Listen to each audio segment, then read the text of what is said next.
All right. Good afternoon, everyone. My name's Dancing Banana. I'm here with Nivex, Fast, and Parthenos, and welcome to the MCC playoffs, lower round 2. We're going to be eliminating 2 teams today. How are you guys feeling? Pretty good, pretty Feeling excited. great on this Monday, yeah. Feeling pretty good, Should be high energy. But yesterday we did play 2 upper round 2 matchups. It was CSUF versus Clemson and Iowa State versus Nebraska. And I think let's take some time to talk about those games. And I think the first one we're going to talk about is the Nebraska v. Iowa State. Parth, do you want to talk about that being the Nebraska here? Yeah, sure, I can talk about that a little bit. Obviously, there's a small asterisk on it a little bit just because Iowa State did kind of play with the sub. Now this player is still a good player, so no shade on him. But for the most part, Nebraska pretty much kind of controlled most of it. But then like games 4 and 5 both were like long OTs. So I mean, Iowa State, especially today, I would not be shocked if they put on a show, honestly. I mean, they're definitely frustrated. They probably feel that they didn't get the greatest result yesterday. So I don't know. I would be very, very shocked if I see Iowa State lose. Yeah, 100%. And I think in general, I think the mood is Nivex and I obviously both casted a good amount of Iowa State games throughout the thing. We've seen Iowa State be a very good team over in the North, even if they had a bit of a rougher ending. I think there's a lot there. I think the coach has a lot of words to say. And like you said, that asterisk. So I think we'll see the proper Iowa State show up today when it matters most. And on the other side, the Southern game, the last proper Southern game in the uppers, we had the CSUF v. Clemson game. And I think it's safe to say that the result of that game was a shock.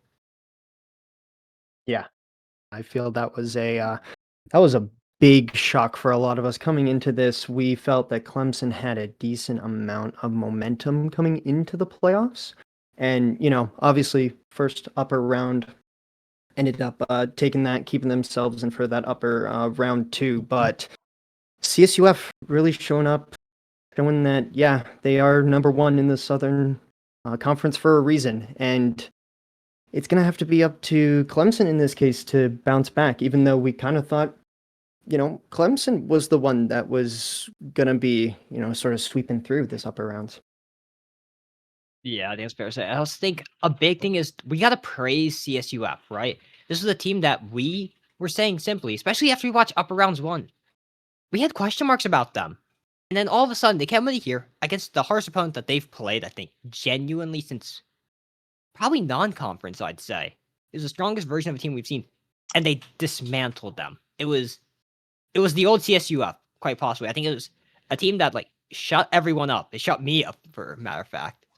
And, I think going into the upper finals that we will be seeing on Wednesday night against Nebraska, well, I think it made them have a lot of new people who believe in them.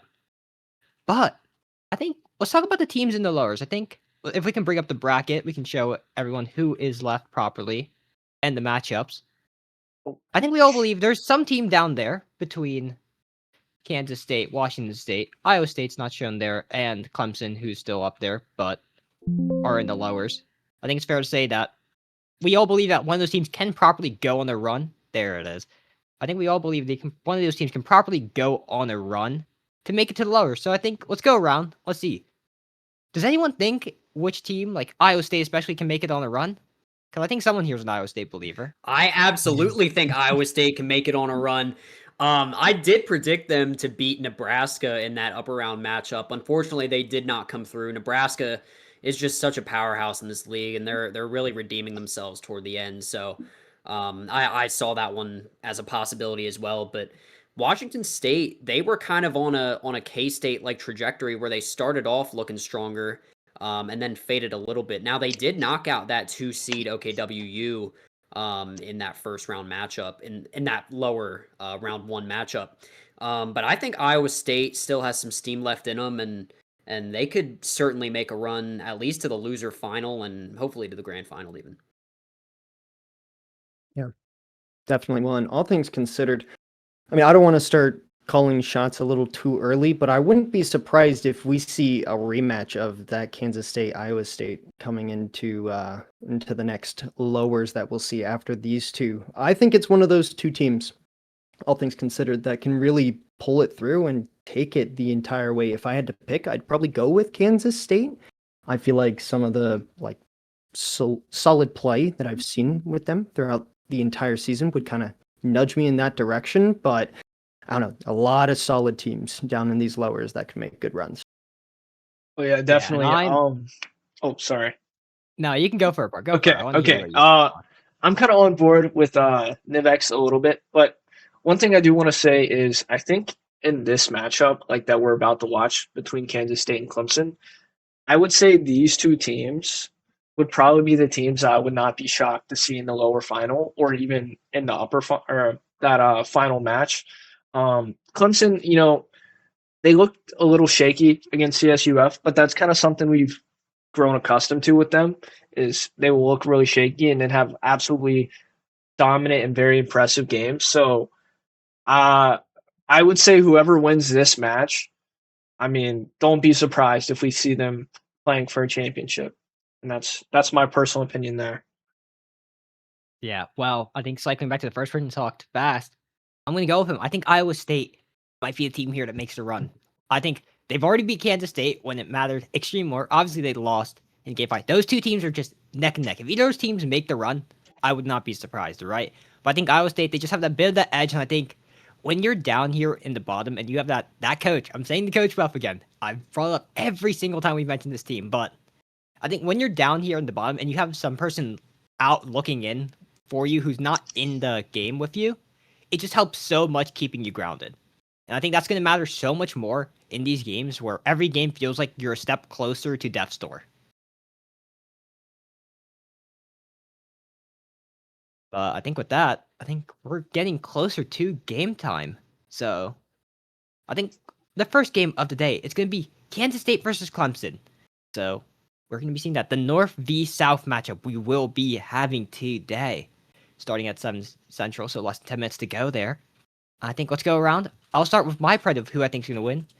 And I'm going to say, I think Kansas State's going to win. I predicted yesterday, my hot take was, whoever loses that South game, they're going to lose against Kansas State. I think the fall is going to hurt too much for them to help make a recovery. And I think Kansas State has been more than good enough to take games off of the strongest teams. So I think we're going to be seeing that today. I think we're going to see Kansas State take down the South, and we're going to have 3 North teams in the top 4. That is something. 3 North teams in the top 4. I mean, that is what a lot of the predictions relative to what we thought some of these placements were going to look like was going to say. We have an average rankings, right? I think Yeah, that that's what we have in average rankings. Let's pull those up. And so, all things considered, Yep, 3 I'm top going to 4. be joining that. I'm going to be joining that same thought in the sense that Kansas State, I think they take this.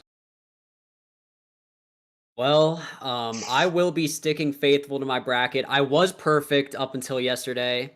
I was 6 for 6, and then when Nebraska lost, that put me at 6 for 7. So unlucky there, but Nebraska would never lose. Jesus Christ. With this Southern matchup, I'm actually still. I had both teams correct going into it, so I actually had Clemson winning this one in 7, and that's what I'm going to stick with. And I do still agree with that. I think Clemson, like I said about Iowa State, they're still a fierce team, and Kansas State, I mean, they lost to Iowa State in their upper, and honestly, I hate to say it, but they are not as convincing for me as they once were. So give me Clemson.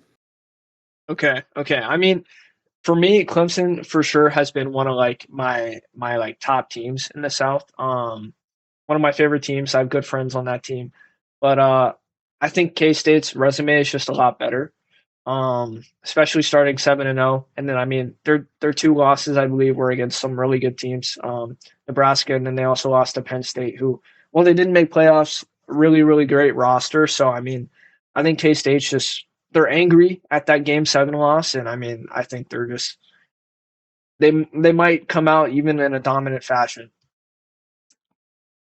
That's 3 people here on the desk. Going for Kansas State, 1 for Clemson, as we see below.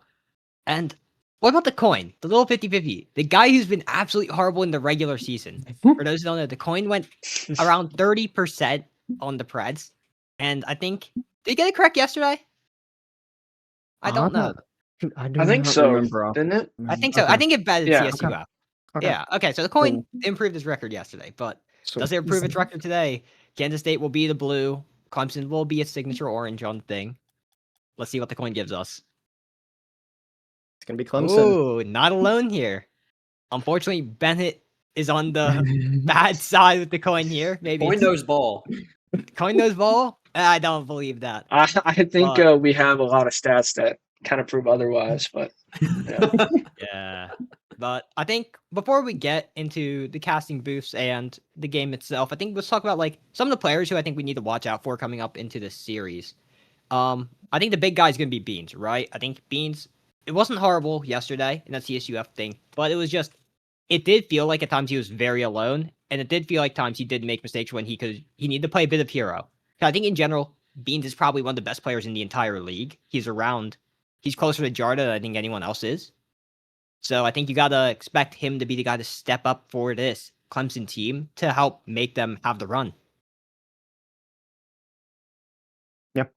I think that's very fair to say.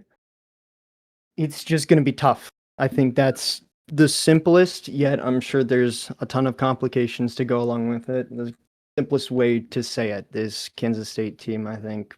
Parthenos, you said it amazingly. They have a resume, and they have shown it throughout the entire season. Clemson has been up and down. And, you can sit there and say that their uppers that they just played might be a little bit of that up and down, but this is the playoffs. And if you're going to be up and down in the playoffs, you are eventually going to fall out. And in this case, I kind of see a team that has stayed solid throughout the entire thing. I think that's the team that can really pull through and do the work that they need to. Yeah, I think it's a very valid position to take.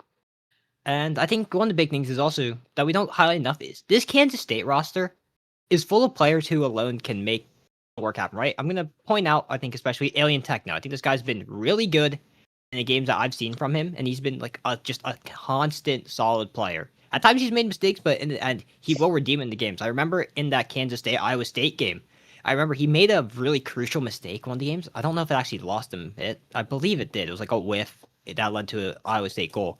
But in that same game, he was like the main offensive producer that kept them sticking in it into the overtime that pursued.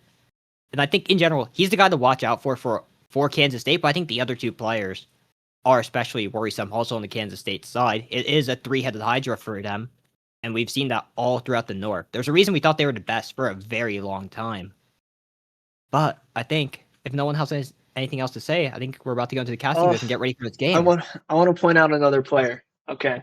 You want to point out someone? Yeah. I think I think Techno's a great shout. From what I heard, from one of my teammates who were talking to him, that they were really frustrated with that ISU loss. So, I mean, we should really, really watch them. But also, I mean, one of the guys that has caused like the most amount of chaos in this whole league, it's got to be Scoob. I mean, from the presets, from the play style, from just the name. I think he's going to be one of those guys that when he's playing, I mean, he's going to shake things up. Maybe it's good, maybe it's bad, but in terms of if he's on, I really feel like that this series could kind of lean in Clemson's side. So I think that's one like pretty much key swing player in this match, in my opinion. Yeah, I think that's a very valid thing to say because I feel like I've noticed it throughout a lot of the time. Clemson is obviously a team that is very aggressive. They like to get in your face. They like to get demos. And Scoob, I feel like, has been a massive part of that. I know that's something that kind of picked up when Beans came in and started shaking up this team. So I think that's a very good shout. Yeah. But with that, it is now 7 Central. And I think with that, it's time for us to start getting ready for this game. We will see you, Fast and Parf, later at some point. But I think it's time. let's see which team will be going home and which team will be continuing their run and hopefully become MCC champion here in lower round 2. How are you feeling, Nivex? It's now just me and you. Saying we're getting close to the MCC champion, the season 1 MCC champion is. Ooh, that's a sentence. That is a sentence to take in, and both of these teams, I mean, no matter who ends up coming out of it, they've got a long road ahead of them. They have a lot of work ahead of them as well. A lot of great teams that they have to go up against. And right now, for both of them, it starts off with playing against this great team. Yeah, 100%. And I think as we're getting ready here, all 6 players are in the lobby. And I think we're about to be starting any moment now. We will be seeing Kansas State will be on the blue side. Clemson will be on the orange side as the players jump into the match. And let's see who's going to come out here in lower round 2. Kickoff goes underway. Moon against Scoob here. Jiro collects the ball. He's going to take it all the way down. He's going to try to get a follow-up quick there. And Sox going to pinch it in right behind Beans. And right away, the start is exactly what Kansas State wants, and it is a nightmare for Clemson. An absolute nightmare. That could not have been... I mean, maybe it could have been placed in the top corners or something like that, but it is an absolute nightmare of a spot for Beans to try and defend. A little bit too much momentum going forward, just catching him off guard for that small moment. And, this is going to be a rough start for Clemson. Granted, they have had rough starts in the past, so this is not something they are unfamiliar with, but this is playoff pressure and this is elimination time. They had that luxury last game. They don't have that luxury now, so this is going to be tournament life on the line.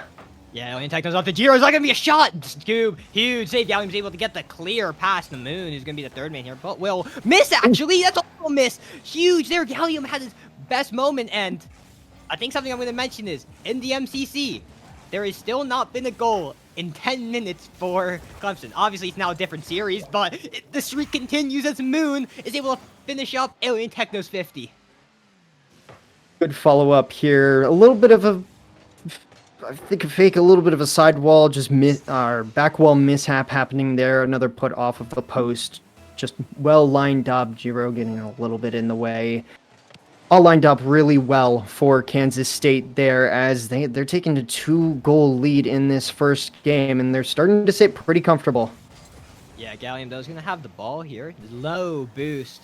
But I think the big thing I'm already seeing is Kansas State is making moments of their attack. I've already seen a good shot placed them that didn't go in also from, I believe it was Jiro who was putting the shot in from a pass from, I want to say Techno. But those, threatening shots that, even if they're not going in, they're so good and they're so worrying that Clemson's got to respect them. But right now, obviously, Kansas State are playing defense, but now these shots aren't worrisome. But Jiro's going for a bit of a dem there on Scoobs. Doesn't get it, but it's making it awkward, and I like that. The off-ball play here on defense and on offense is something that we need to see more of from Clemson. They were not having that in the CSUF game, but Kansas State will be bringing it up against them as Moon gets a bump. Yeah, off the ball play is going to be a massive key in this game, not only in the sense of demos, but also in the sense of just possessing the ball, being in the right spot. One thing we saw CSUF do extremely well against this Clemson team was just being in the right spot to always maintain possession, always have the ball, always just be where you needed to be to make sure that the play continued. And in that case, it was what was able to beat out Clemson in that upper round 2 match. Both of these teams, I mean, I guess in this case, one of these teams are going to be the ones that do it right this time, and that's what's going to get them to win. So we're going to need to see that figured out from Clemson, and we're going to have to see if Kansas State can hop on that same idea and really run away with it, as they are still putting some threatening shots on net. Yeah, and I'm liking what I'm seeing right now. The creativity is definitely there. Moon try to go for a reset double. Don't miss there. Doesn't matter. It's not on target. Clemson, they got to put these shots, even if they're not going to be threatening, on target. Because there's been multiple moments. Gallium missed one, especially early. And now there, where if they just literally put on target, even if it's a slow roller, it would have just been in. But as I was saying, Kansas State have some really nice, just creativity. I think I saw Alien Techno was first. He drops it, leaves it for a teammate, and he's going for a demo. Doesn't work out, but stuff like that where it's these plays are unfolding, these plays are different.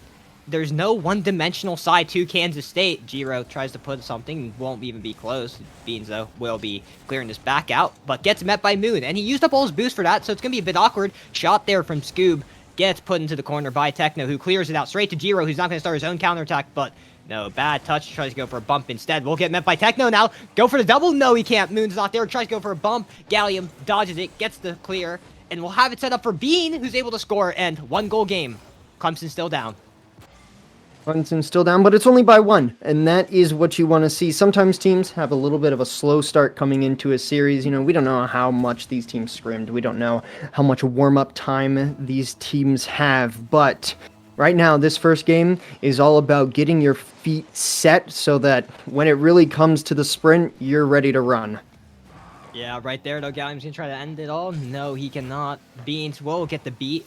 It's going to be met up by Moon, who has the most amount of boost on his team other than Techno, who is all the way upfield. Gallium, though, is able to stop it. And right now, Clemson is slowly getting their claws dug into Kansas State's side. But with that demo and with that possible triple, no, will be stopped by Gallium, and Beans will meet it one-on-one here. Can he do anything? No, it's going to just put into the corner, pinches at center, met by Moon. Keeps it in the corner here. I'm liking Kansas State. When they're on defense, they're able to get this ball lateral, get it into non-threatening positions, even if it's not directly out. I think in these positions where they're low boost, you're not trying to get it directly out at the moment. You're just trying to make it as awkward as possible for them to make anything happen, and hopefully you get a better play later that's going to get it out. But right now, they are successfully get it out, and time has been wasted. Techno sticking on it with these final 30 seconds as more time gets burned away. As Clemson, they got to find an opportunity here to make this ball go all the way to the other end, because if not, Giro's just going to score. Beats huge save, but it's still on their side. It's still not a goal. There's a side with a double. Beat gets the save. It's going to be a counterattack. Actually, Gallium trying to go the entire way. Giro puts it into the corner. Techno's going to meet it. He's going to try to clear it, and with that, it's going to be 0 seconds for this ball to stay up, which it does. Who's going to be there first? Moon puts it straight down and gets met by Scoob. Techno, though, is going to stick. He's trying to control, but still Clemson's. Beans, he's going to put it, send it to the other side of the field, but Moon not going to have any of it, wanting to make sure that this first game is solidified as a win. Kansas State, they're going to take this first game, but it does seem like Clemson starting to make a little bit of ground on them. Yeah, I think the second half of that game was so much better for Clemson.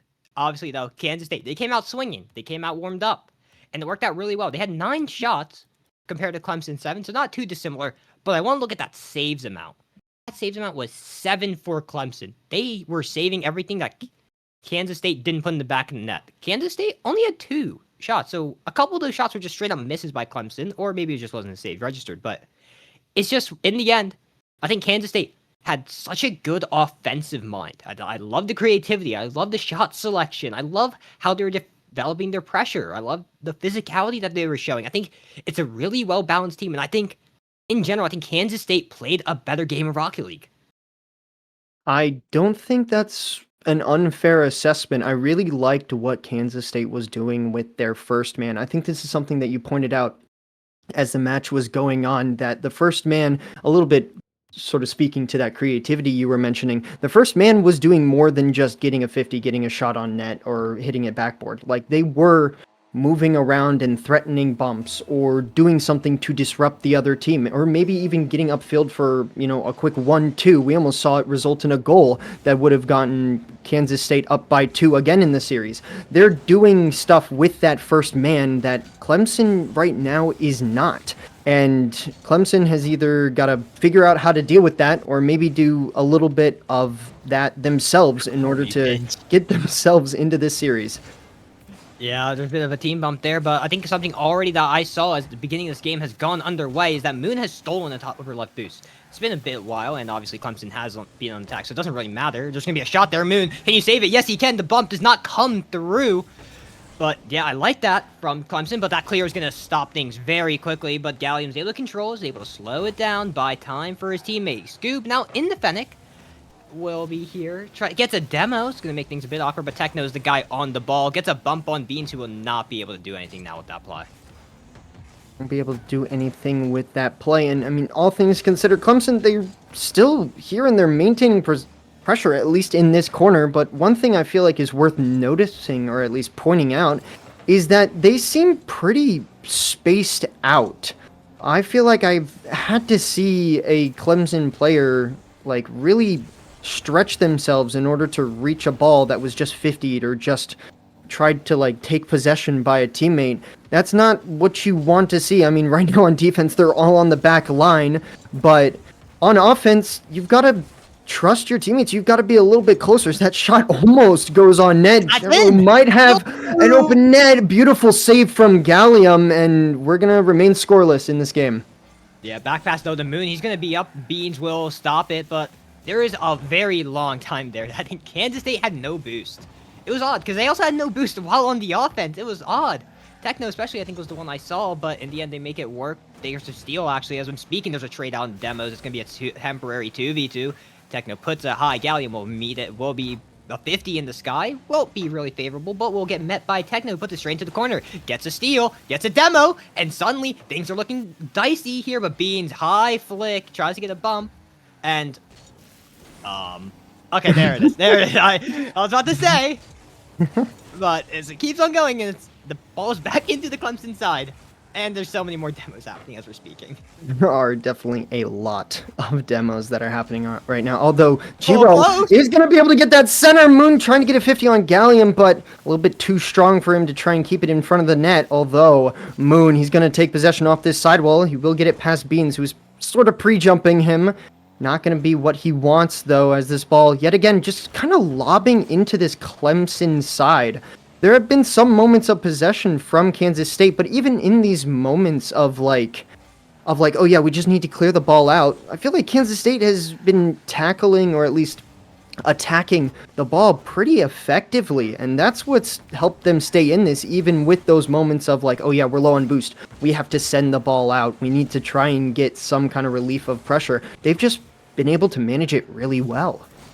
Yeah, I think the thing is right now they've leaned up on their shot selection. It's been much more simple. It's been standard just 50s. It's been just a 50, maybe a sidewall over into the center, just off their back wall. But like, it's working out well enough. There's been shots, even if none of them have gone in, but it's for both teams, so it doesn't really matter much. Moon's able to clear this out, trying to get the boost there too. Well, do so. He has a chance here. Puts it to the right. Can it be scored? No, it's going to be off. It's going to be a double commit, actually triple commit. It feels like, I think there's 4 players actually, as I'm saying that have gone for that ball, but again, another back pass, keep a possession. I'm liking these back passes for Kansas State. They're keeping the possession well. They're making sure that people like Beans can't do much in these open times, as there's going to be a high one. Techno cannot reach that anywhere close, and Moon will just cut off Scoop's thing. But after you're saying, a minute left in the game, there's been 9 demos, 5 for Clemson, 4 for Kansas State. It's been a very physical one, but right now the boost is very low here for Giro, but gets a steal. But Moon has to play all the way on the back third here as he's trying to make sure nothing can happen. But Beans is going to try to stop that. There's a bump attempt in net. Beans, can you score by yourself? No, you cannot. Scoop, tries to try. He misses. Techno just gets a heavy flick out. And 30 seconds remain. And Kansas State, they should be down 1. And there's a miss. Beans, what is going on? Moon, now it's going to be center. First one, too. It's Gallium. Again, Clemson back on the attack. Gallium, one-on-one. Tries to go fancy with it. Doesn't get it at all. Giro gets dunked. Techno, awkward. This is getting dicey now for Kansas State. This is messy that we've seen them all game. And Techno, he's going to take control. Will get beat, but Giro's there. As 10 seconds remains, we're about to go into overtime unless someone can make a play.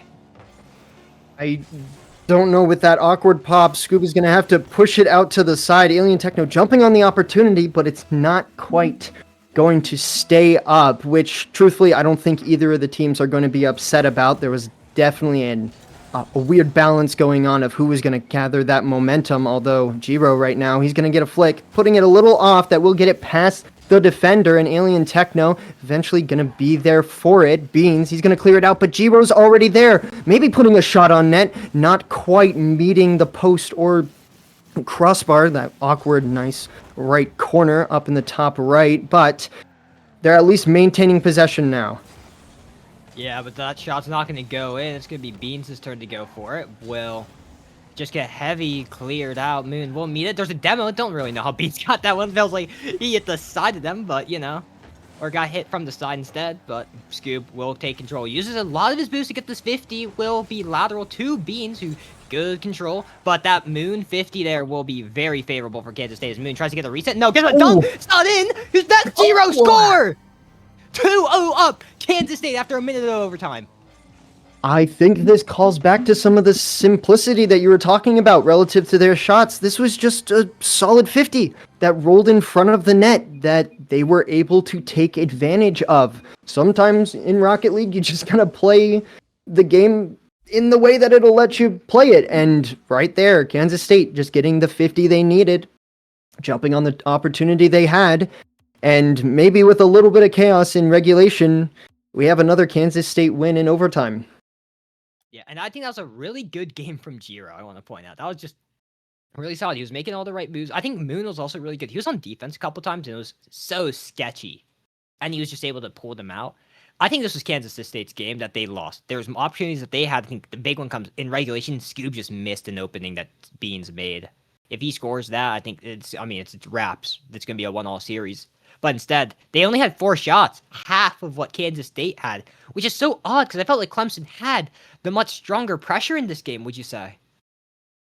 I think they definitely had their moments a lot more than last game. I think that is a fair thing to say. Although last game, I still feel like they had their moments. I think that's something that you pointed out, actually, that it's just some small chances that they're not quite reaching the target that they want yet.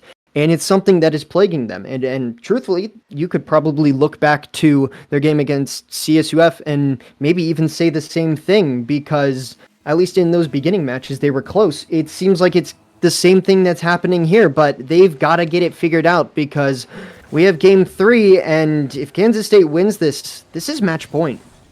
Yeah, right now it's been 6 games in a row in the MCC that Clemson has not had a response to. They have scored 1 goal across 4 games in over 15 minutes, 1 goal. They gotta do something here. Right now, Clemson is, if they lose this, it's another reverse sweep attempt, and I don't know what you're expecting when Giro full field reset into a Moon finish. Kansas State is on the board.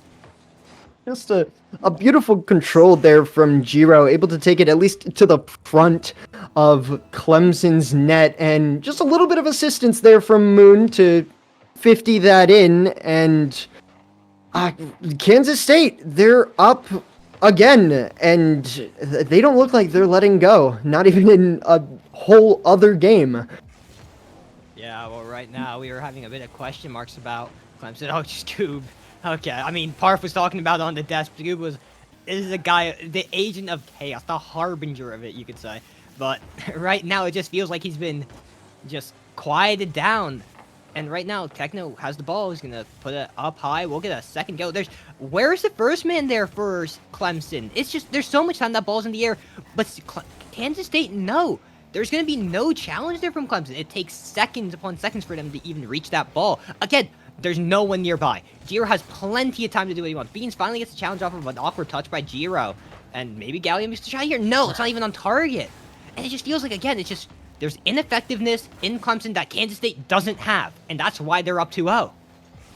That's why they're up 2-0. Although, I did not be able to, I wasn't able to catch how close that defender was, but a little bit too quick to the play there, and a bounce off of the post is going to keep this game at least in favor of Kansas State. I know Clemson right now, they do have the pressure. The ball is going out to Gallium, but he's not going to be able to hold on to it. Scoob going to be able to recover, though. This ball is going to stay in the corner, and maybe it can be passed out center, but is that going to be going in? Yes, that was such a slow shot. I wasn't sure whether or not a Kansas State teammate or something was going to be able to step on it, but Beans just putting it just out of reach for them, and at least they're going to be able to tie up this game. Yeah, Moon and Techno, they both thought that shot was going to be going. I mean, they both had to cover different angles. In the end, yeah, Beans finds the one that neither of them are on, but now it's a tied game because of that initial one. But Clemson, you got something at least. You can set yourself up again. But right now, Beans is going to get faked out by Giro, who's just to put a shot on. No, can't quite get blocked. But again, Giro is having his way with this Clemson team.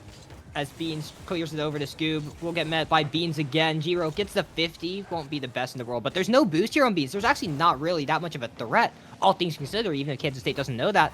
But Scoob puts it back over. Giro will be the guy to beat it. You don't want this guy to have this ball in Forbidden Temple, as of right now. Gonna be another high lobbing touch. There's gonna be no one there, actually. Can Beans put this on? No, Moon will stop it, but the pressure has been very heavily on. What is going on over there, Giro? Was that a shot? Hello? Just an unfortunate 50 coming through there. Beans trying to jump on and maybe slow down any possible attack, but pinching directly past Scoob there. Poor guy was not ready for any kind of heat that was going to be No, it's not even flying towards that net. Just a good balance of unfortunate plays and some miscalculation maybe would be the best way to put it here from Clemson it's holding them back right now. Yeah, I think holding it back is a great way to put it. But also, I want to point out in that entire second, Moon, I think it was, I believe, I don't actually know who it was, but 5 demos now for this Kansas side. I don't know what's been happening. The sidewall there attempt by Techno. It's not the only sidewall attempts that have been attempted by Kansas State, but right now this is getting very awkward for Clemson as the boost has been replenished, as they have much more boost actually than Kansas State, but it just feels like even with no boost, still would take Kansas State over Clemson with how they've been playing. Giro's already up. Giro gets the 50. Giro gets the goal. 3-1 up. Kansas State are absolutely owning Clemson. They are indeed, and as Gallium says, that is brutal. That is brutal. That's two 50s now. Unfortunately, both of them on Beans. Sorry to say this, my dude. 50's not going your way right now, and an awkward touch there, Gallium. He will be able to catch up to it and, stop Giro from doing anything. Beans right now, he's going to have to try and help develop something. It is going to set it up for Scoob. You can see if he can control it into this corner. I don't know if a second touch is viable. Gallium taking possession really close to net, but a lot of Kansas State defenders there, making sure that play does not develop into anything. And I feel like that's what they've been doing. They have not let Clemson start up anything, start up any offense. Yeah, they got 1 goal, but right now, Kansas State, they have 3. And unfortunately, it is goals that will win you the game, not offensive pressure or how often you have the ball. They've got to figure that out as that ball bounces off the post. Not on net, but still very much so a problem for this Clemson defense. Scoob not able to get the touch. That ball's going to be up. It is going to float, but Scoob able to get a little bit of a backflip, half flip there to recover, and that will at least keep the score 3-1 as this time dwindles down. Kansas State, they're going to take this game 3, and Clemson, they're going to have to reverse sweep in order to keep their playoff hopes alive. 1 game away from elimination. Clemson now 7 games in a row they have lost. For a team that I think a lot of people, maybe not win the entire thing, but definitely a team that has the potential to go on a deep run, and a team that possibly could have taken down CSUF, they have suddenly, they had to reverse sweep to keep themselves alive. And I think that's unfathomable if we said that coming into the MCC playoffs, that they possibly could go out in this way. Yeah, I think that's right. I think that's a fair way to say it with respect to some of the hopes we had for this team that I still feel like can do it. I still feel like I see glimpses of the Clemson that we saw against OKWU, that we saw sort of at the tail end of conference play, but it's just not clicking right now. And this Kansas State team is playing the game that they want to play. And that's not going to work. It's not going to happen if you're not clicking at the moment. Rocket League is that kind of game. Sometimes you just have to be in the right mindset, the right kind of vibe in order to get it done. And just Clemson isn't in that mood right now. But they have got to figure it out as we're going into this game number 4. Again, tournament lives on the line for Clemson. They're going to have to figure out a way to reverse sweep against a Kansas State team that has had their numbers so far.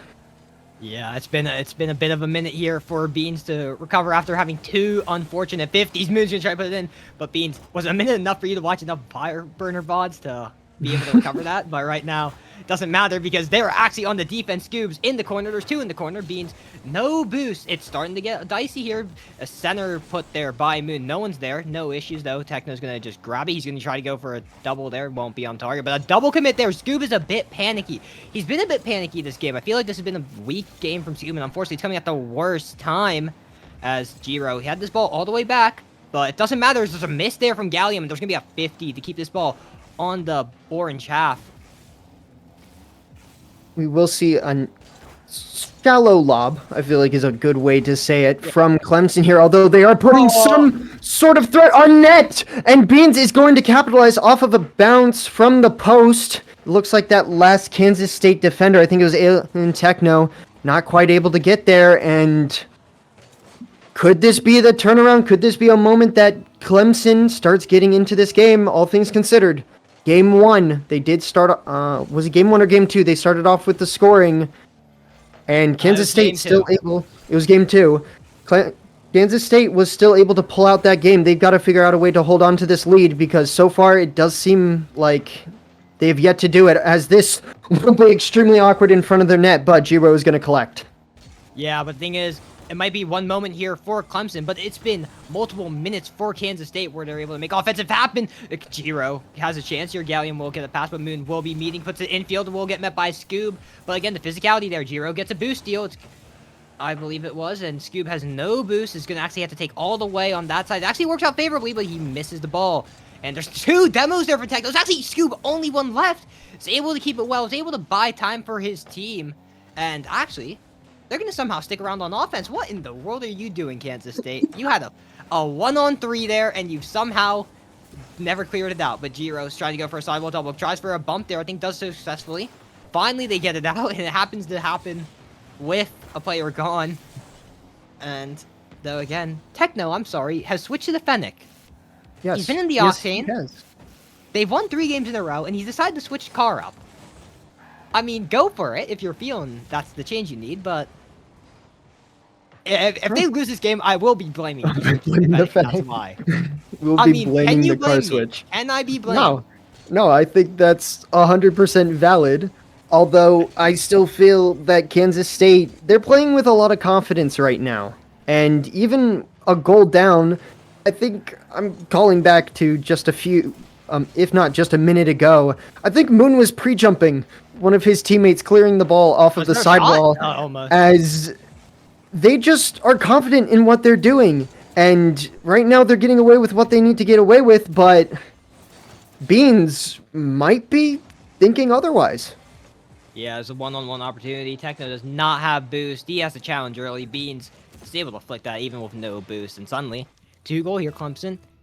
They could possibly win this. And Techno got out the car. Techno got out the car, man. Jiro will be getting this ball, though. It goes off the sidewall. Can he get up in time? Will get met by Gallium. Gallium's, I think, playing a bit better in this game than he was in the first 3.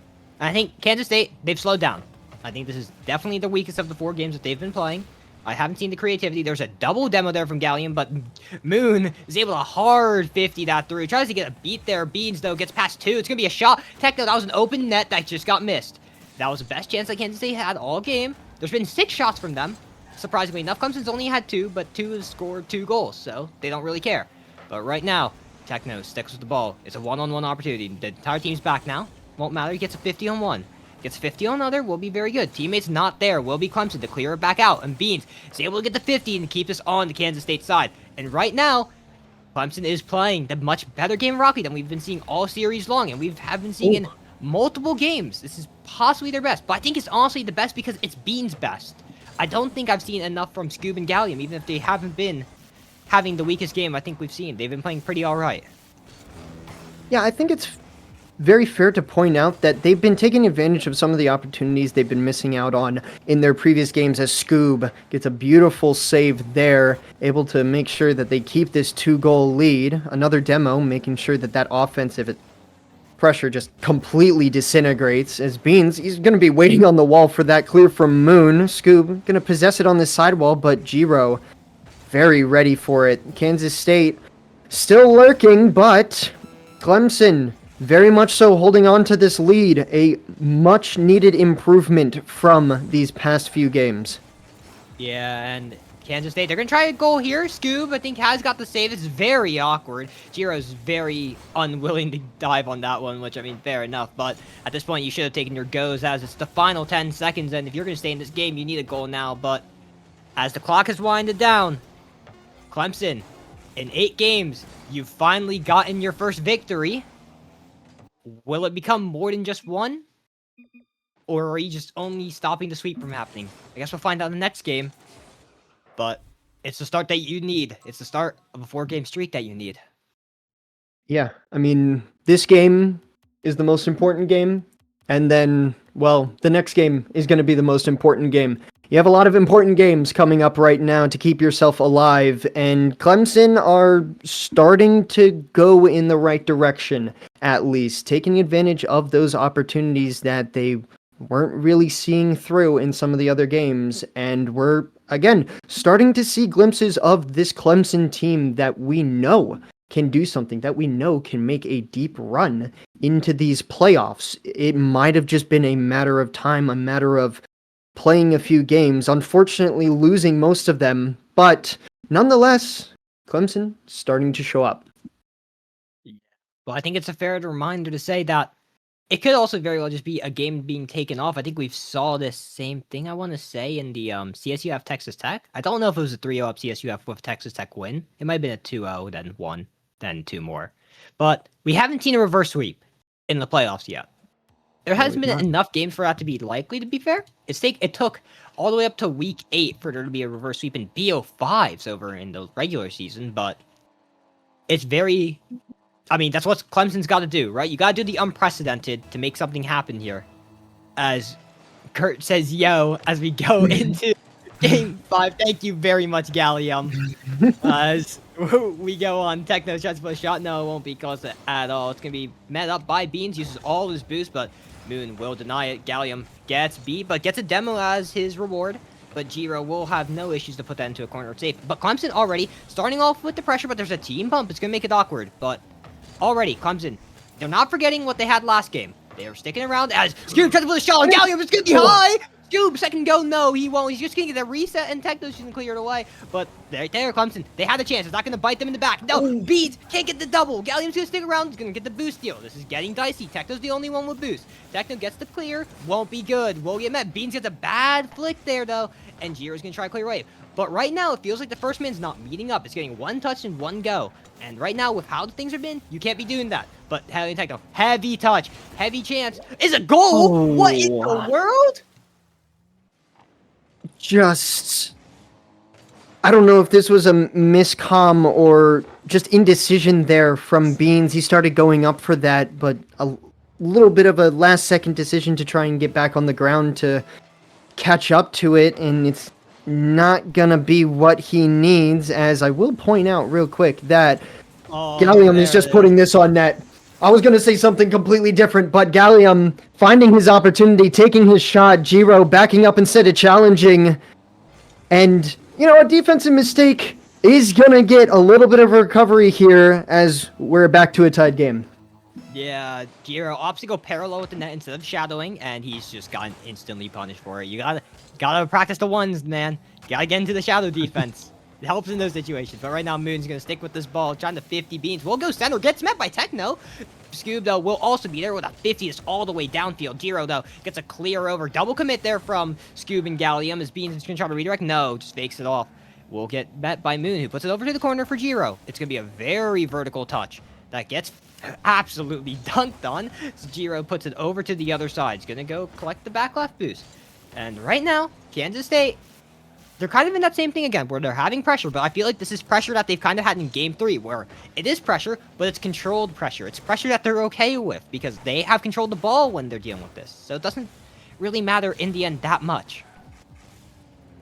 Yeah, and I will say, as much as we're drawing comparisons to Game 3, one thing I'd like to point out is I feel like Clemson are really hanging around this midfield a bit more. I'd like to say that they've gotten a lot more confidence as Gallium almost putting a shot on net. That's a bad Tries shot. to get the follow-up, but Moon jumping in the way last second to get that. His third save of the game already. Man's been putting in the work as that will bounce off of the crossbar. Giro up for it. Two people chasing, or at least challenging after him. That ball is going to be off the backboard. Alien Techno, does he put it on? No, not quite. Trying to get the flick to get it past the last defender, but Beans, he's going to take a massive 50 and possess this himself. Maybe he can try and get this back into the blue half, but Giro's up. Does he get the double? Yes, he does.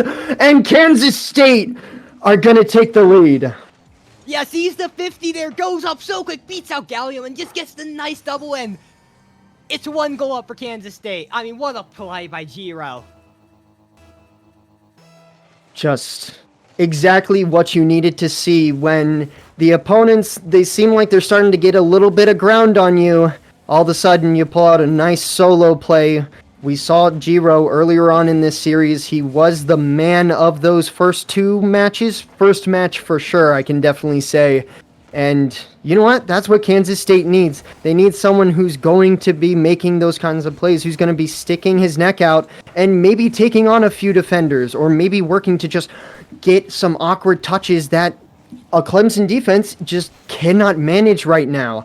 As this ball will bounce a little awkward in the midfield. Scoop is going to possess. That will be past 1. Can he get the second? No, not quite. And that's back into the Clemson half.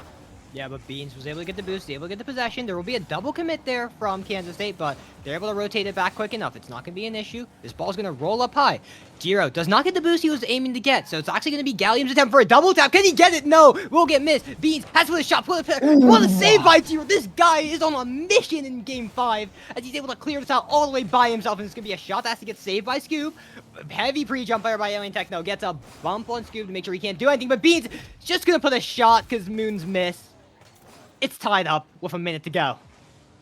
It's tied up, and I think that was just some awkward defense there from Moon in that case. Now we have 2 goals that were off of just indecision on the defense. I guess the universe figures out a way to balance things out. As Gallium, he will get the ball. He's going to get it past the last defender. And as I'm talking about balance, Clemson, now they're in the lead. Yeah, Moon, his cheat's not good. He's not cheating close. He's not cheating right. He's shooting very far left, actually, and that ball goes to the right slightly. He sticks near the center and gets punished instantly. It's out 3 times. That all 3 goals, Moon has been there on defense as the last man has been unable to do anything about it. It's kind of heartbreaking for him. But suddenly, Giro's goal doesn't matter anymore as they are down in the series. Not down in the series, sorry. Down in the game.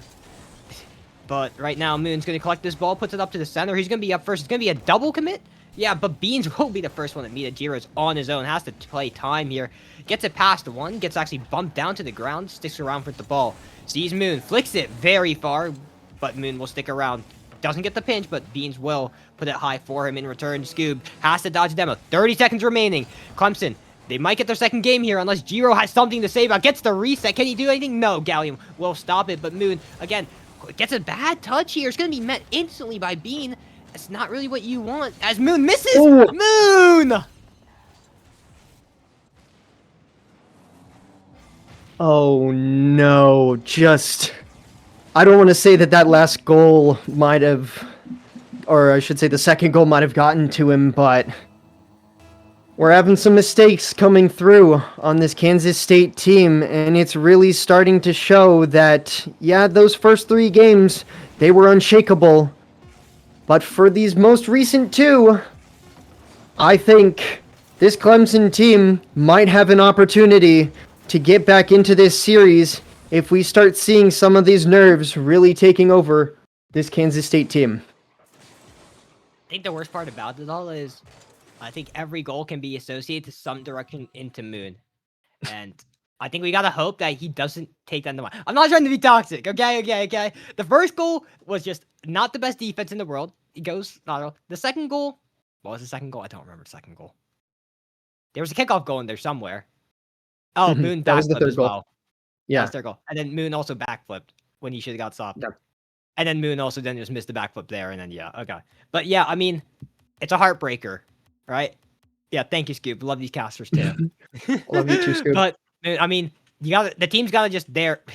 Come on, Gal, you know. But I think the big thing is this team has it. Giro, I mean, amazing goal in the series when it mattered. And then unfortunately that happened. I think you got to talk up Moon, right? You got to make sure the guy's confident because this guy's great. He's been great in the other games. He actually wasn't bad at all in this goal. It's just he didn't get the touch when he wanted to. He didn't get the save when he needed it to at the most important moment. And we're now going to game 6, and you could arguably convert it thanks to that.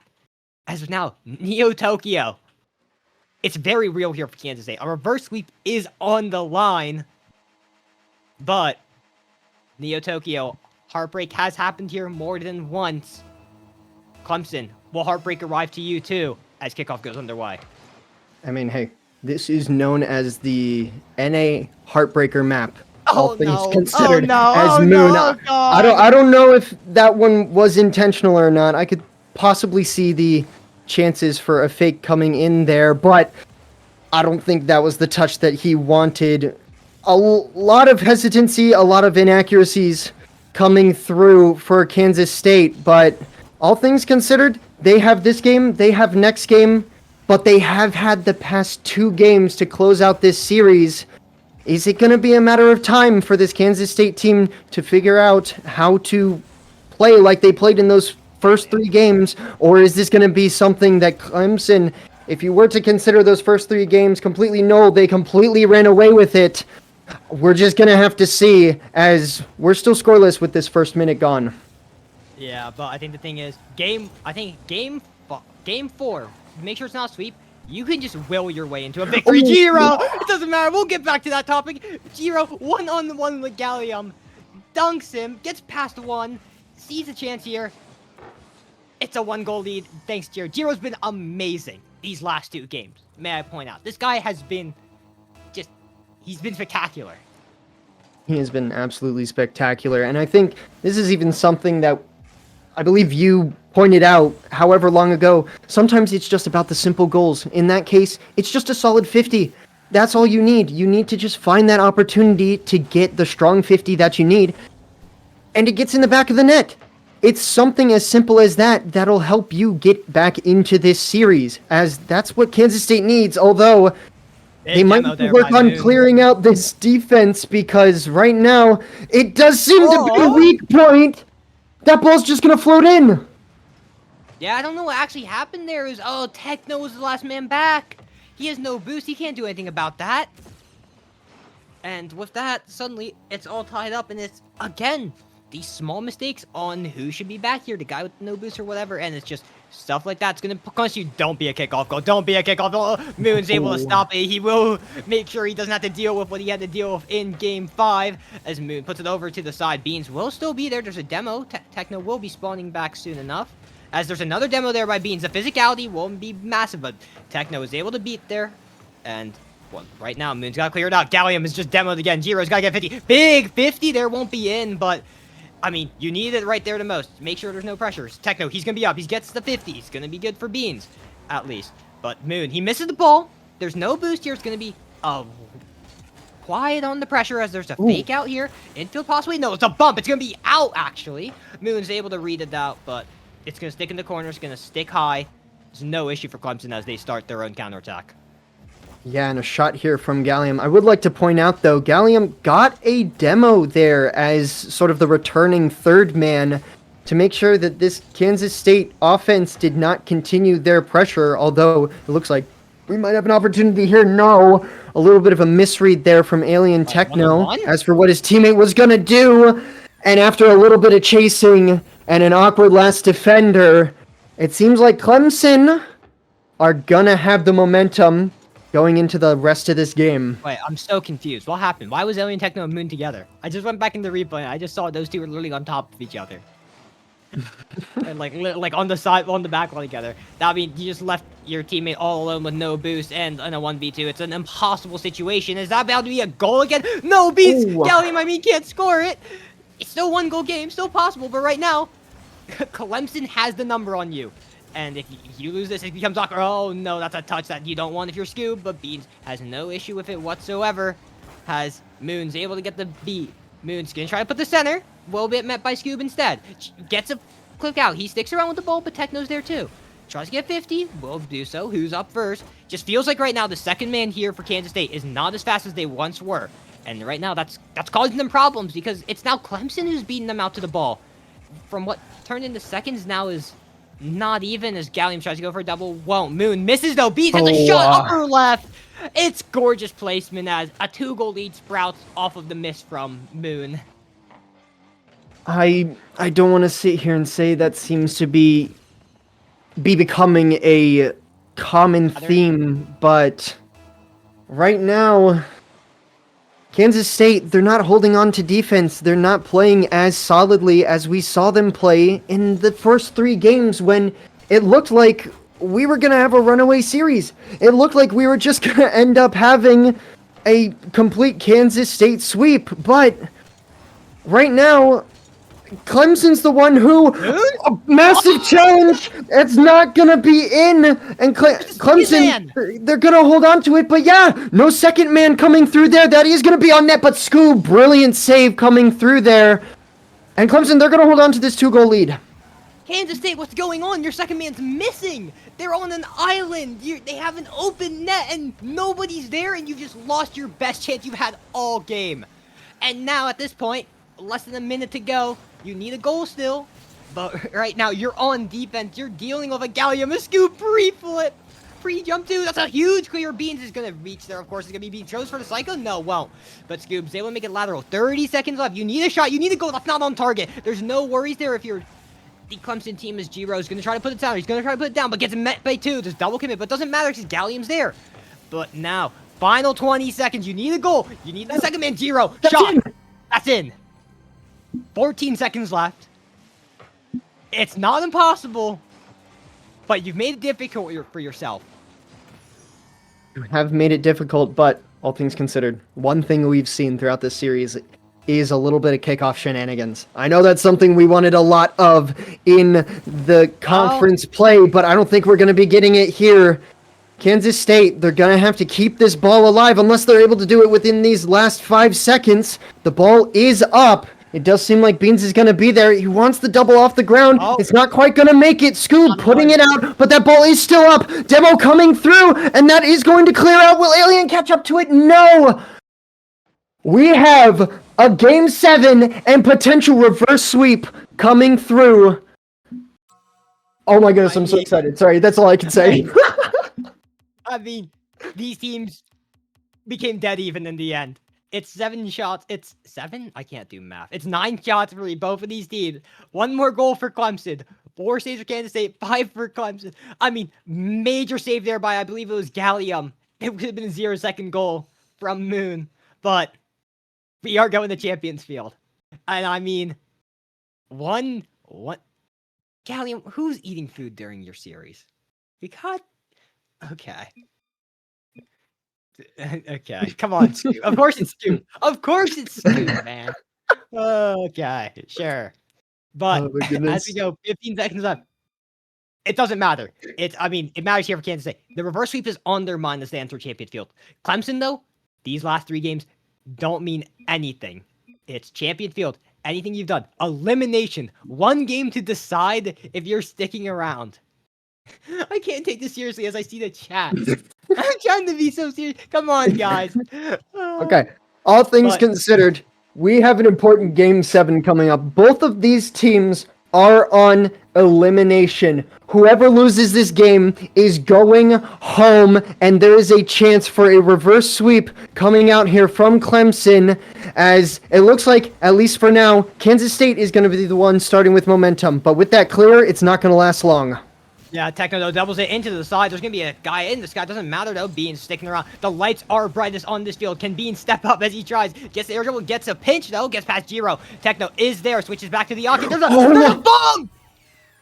I don't think it mattered, but Kansas State are flailing on themselves as Clemson starts off the game as they need to. And Scoob is spamming 6-7 in chat. Oh my goodness, what is happening? We're going to have to ignore that for now, but Clemson, they're going to go up with the scoring here and have a really good kickoff. Giro, he's going to have to take possession of this and do something with it. He's been the guy for Kansas State that they've relied on him. They have really needed him to make the plays to keep in this game, and they're going to need it in this game 7 to try and stay alive. That is going to bounce off post, and Jiro is there. Will it stay that way? No! Moon is going to collect, but a massive dunk coming through from Gallium that's going to go off the post. Jiro putting it off to side. That is going to bounce center. And honestly, I'm starting to lose breath. It's your turn. Go. Keep them by Jiro though. Keep it close. He's going to try to keep it close. No, gets met by Scoob. He's going to stick around though. One-on-one with Beans. No, Beans. Of course, it's going to be Beans winning that one out. But he gets a big clear here. Gets met by Techno. But right now, it's been huge for Clemson. They've been a bit of double commits. There's been a bit of awkwardness. But it doesn't matter because they're getting very effective touches. Now they're awkward here for Kansas State. But as we see there, a double commit again. Who's going to be back? It's going to be Scoob getting the touch, but it doesn't matter. It's going to be Hyde. It's okay. Moon clears out. But Kansas State is panicking. Their comms are messing up. The rotations are failing on them right now. And it's happening at the worst possible moment. It's happening at the worst possible moment indeed, as it looks like right now, although with that demo, that might slow down some possible Clemson momentum. Alien getting the touch past. We'll have to see if Scoob is able to collect that. No! That did go towards the net, but not exactly in the way that was probably wanted. Alien Techno not able to get that second touch off the sidewall, but at least for right now, Kansas State, it seems like they have a lot more momentum than they had prior. Yeah, but instantly is ripped away as Gallium gets the challenge. It's going to be put center. It's going to be met by Beans. Beans with the double. No, he cannot. Moons will stop it right on his track. But Alien Techno just missed boost. And suddenly, he's going to be low, but Jiro is going to be up. No boost for him. He's going to try to get 50. Did he get bumped? He did. He went for the bump play after he realized, oh, I'm going to be so low on boost here.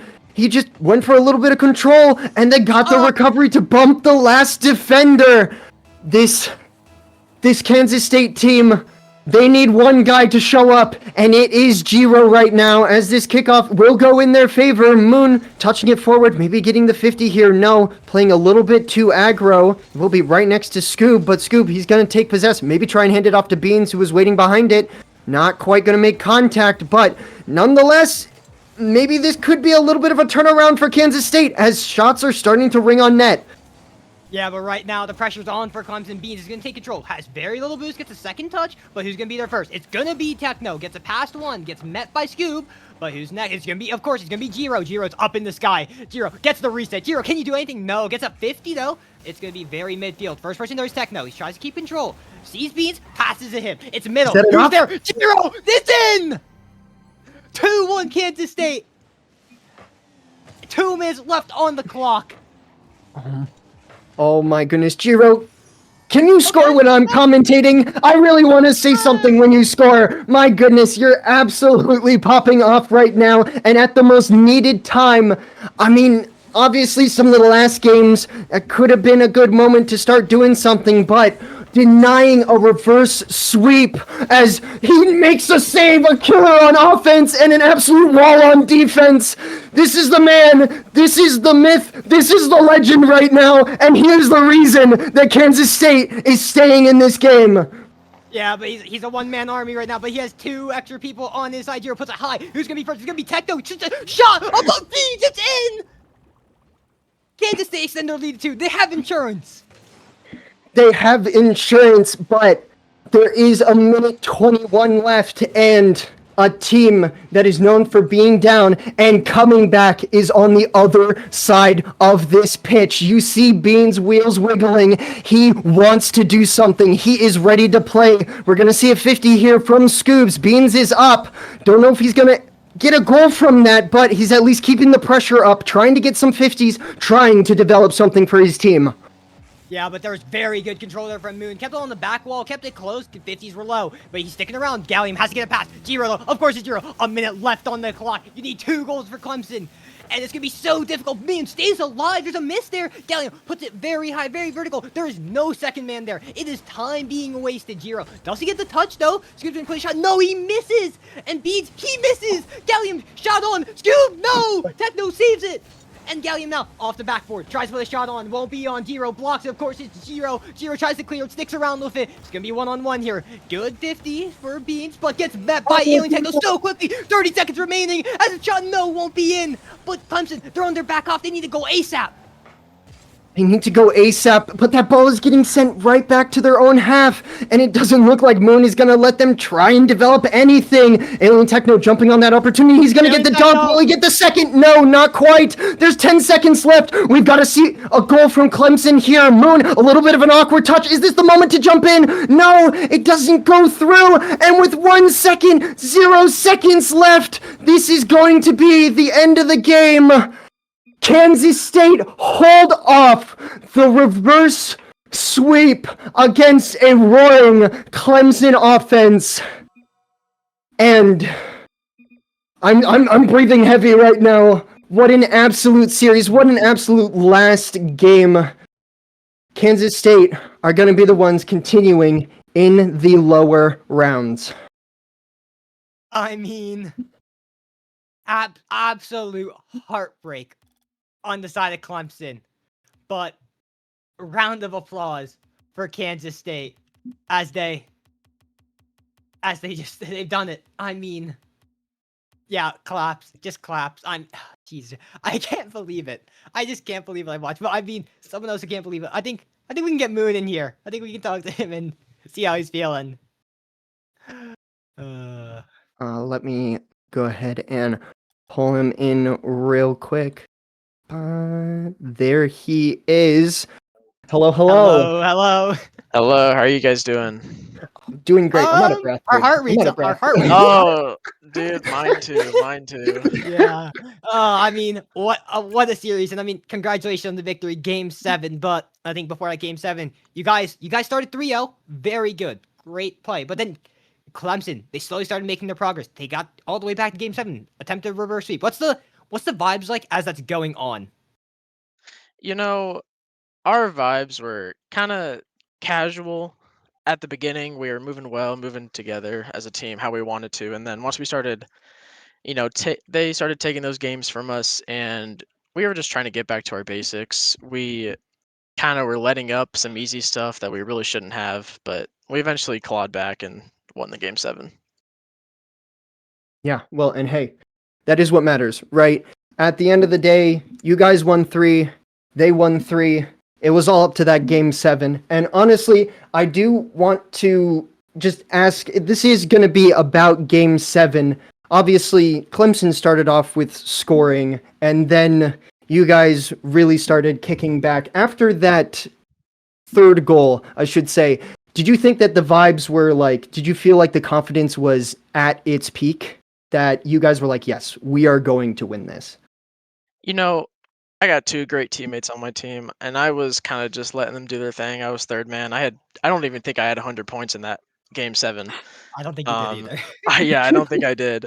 And I trusted my team, and I was just trying to play around them and play as consistent as I could. But, the confidence was definitely there. Yeah, I think fair enough. But I mean, and you've won it. You have done your job.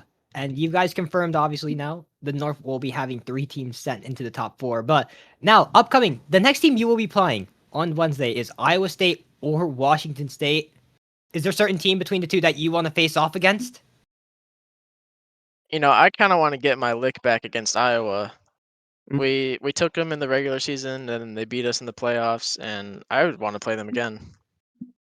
Okay. I think we all want to see that over here. Yeah, but I definitely want to see that. That is for sure. Yeah, but we're not going to hold you here for any longer. Go celebrate with the team. Congratulations on the victory, and congratulations on the top 4 in the MCC. Thank you, guys. I appreciate it. Yeah, have a good one. Thank you for the game. Y'all have a good one, too. Yeah, and with that, Kansas State denied a reverse sweep. They're second, actually. As we got pointed out by Fast, they had to deny a reverse sweep against Iowa State in Week 10, apparently. Though I'm fact-checking. I don't think that's true. I think he's just been lied to. Yeah, I think he they might be lying attempted to the us. I reverse thought that was sweep. back and forth. I think they attempted the reverse sweep because no, Kansas State held them off. Yeah, that is what Bennett said. Yeah. Did they hold up reverse They held sweep them against off. Iowa State? Yeah. Oh, I Yeah, thought it was think they Nebraska. did. Yeah. Oh, I So think listen, we're I getting mean- info here. They attempted the reverse sweep against Nebraska. That's right. Against Nebraska as well. Okay. All right. Okay, That's where the cool, confusion cool. was. So Nonetheless, this is a team that's done it before, and now they did it in a best of 7. Yep. Well, I think it's time to take a breather here. And we watched another team get eliminated as Iowa State. Washington State is coming up. The number 3 seed Iowa State versus number 4 Washington State. Washington State got dropped to the lowers instantly and got their victory against OKW. Iowa State, Game 7 throw against the Kansas State we just watched.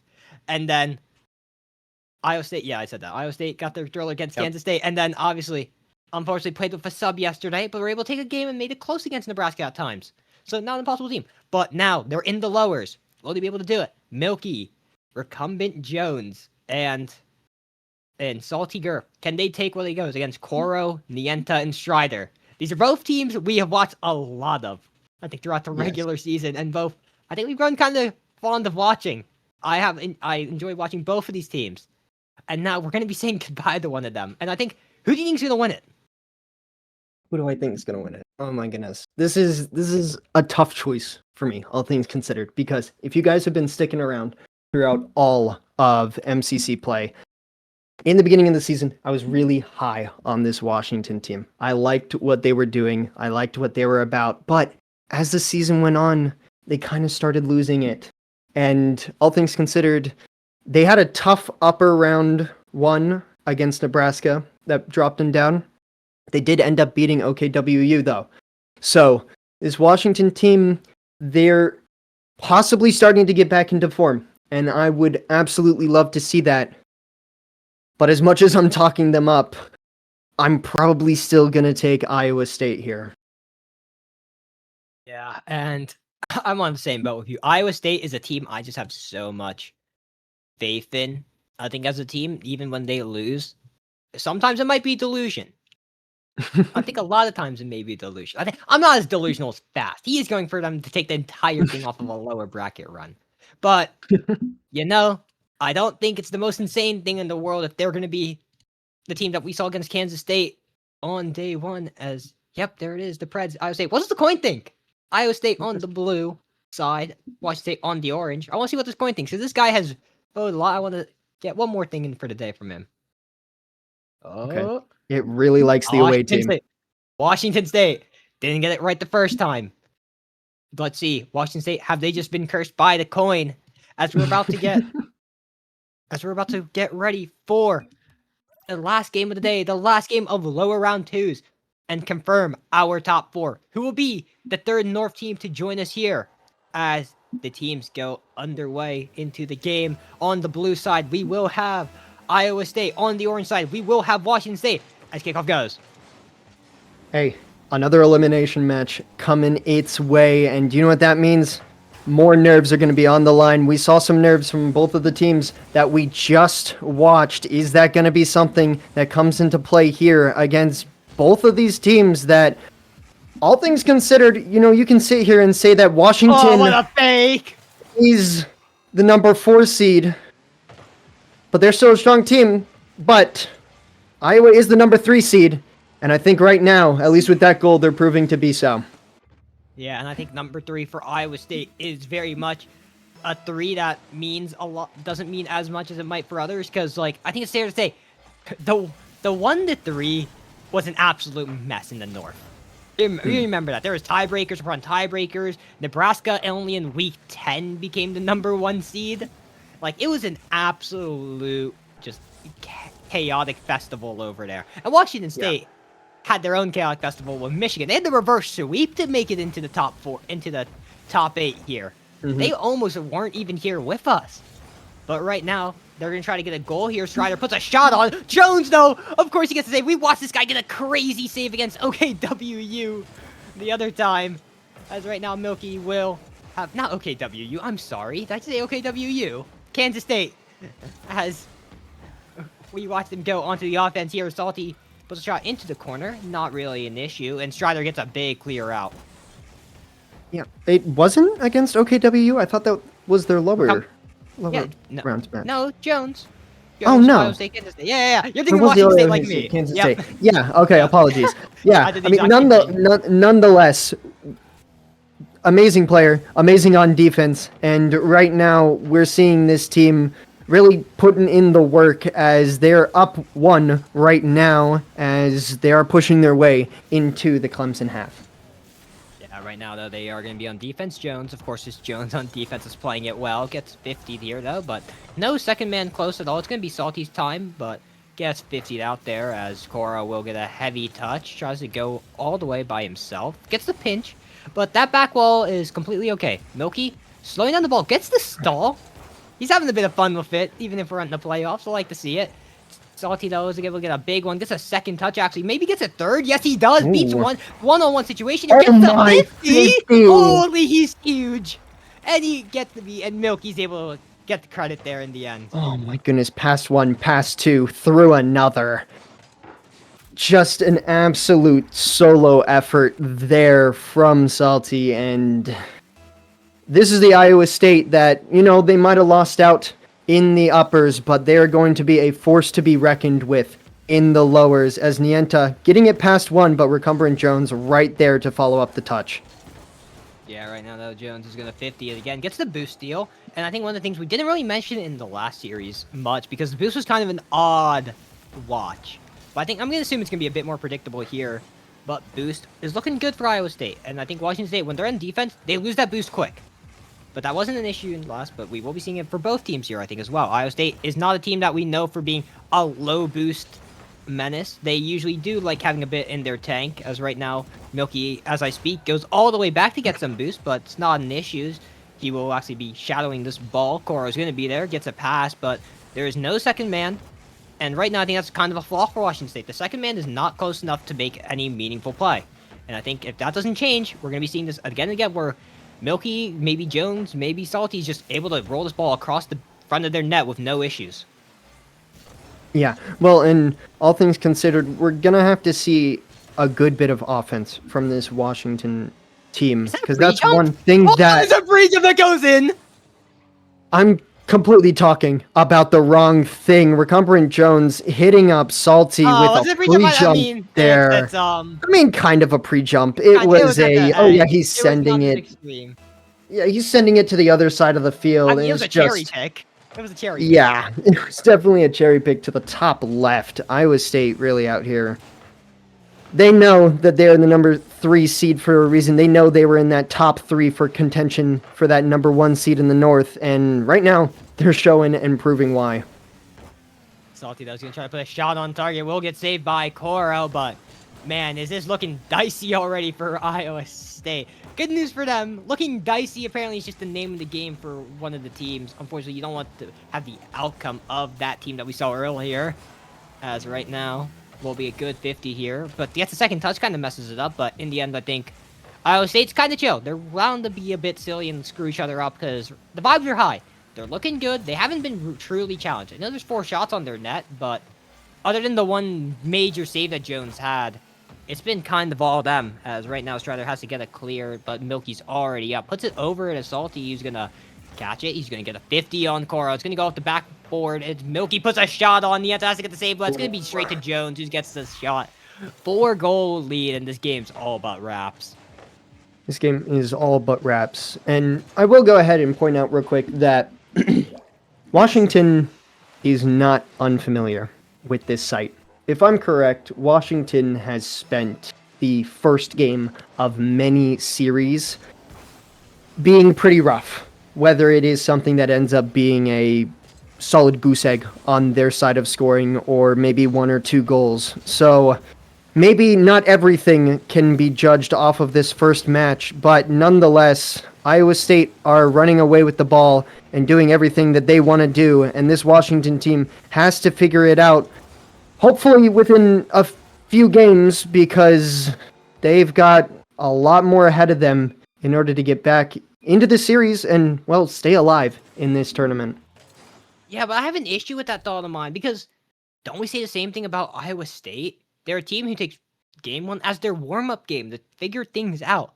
If we're seeing Iowa State come out hot, that's kind of worrying, because I think that's one of the biggest flaws about Iowa State. Their game 1s are almost always guaranteed to be a loss for them, even if in the past they've gotten better, but it usually is a warm-up game. So if they're gonna be winning these, it's a worry for the team on the other side. And right now, Washington State, there's a couple things on the board I think they need to change, right? I think their second man needs to be a bit more aggro. I think that was the biggest flaw in this entire game, where it just felt like there's times where it's like, Koro gets a 50 or Nienta gets a 50, second man's not there. And, well, Iowa State, they get to do what they want. Yeah.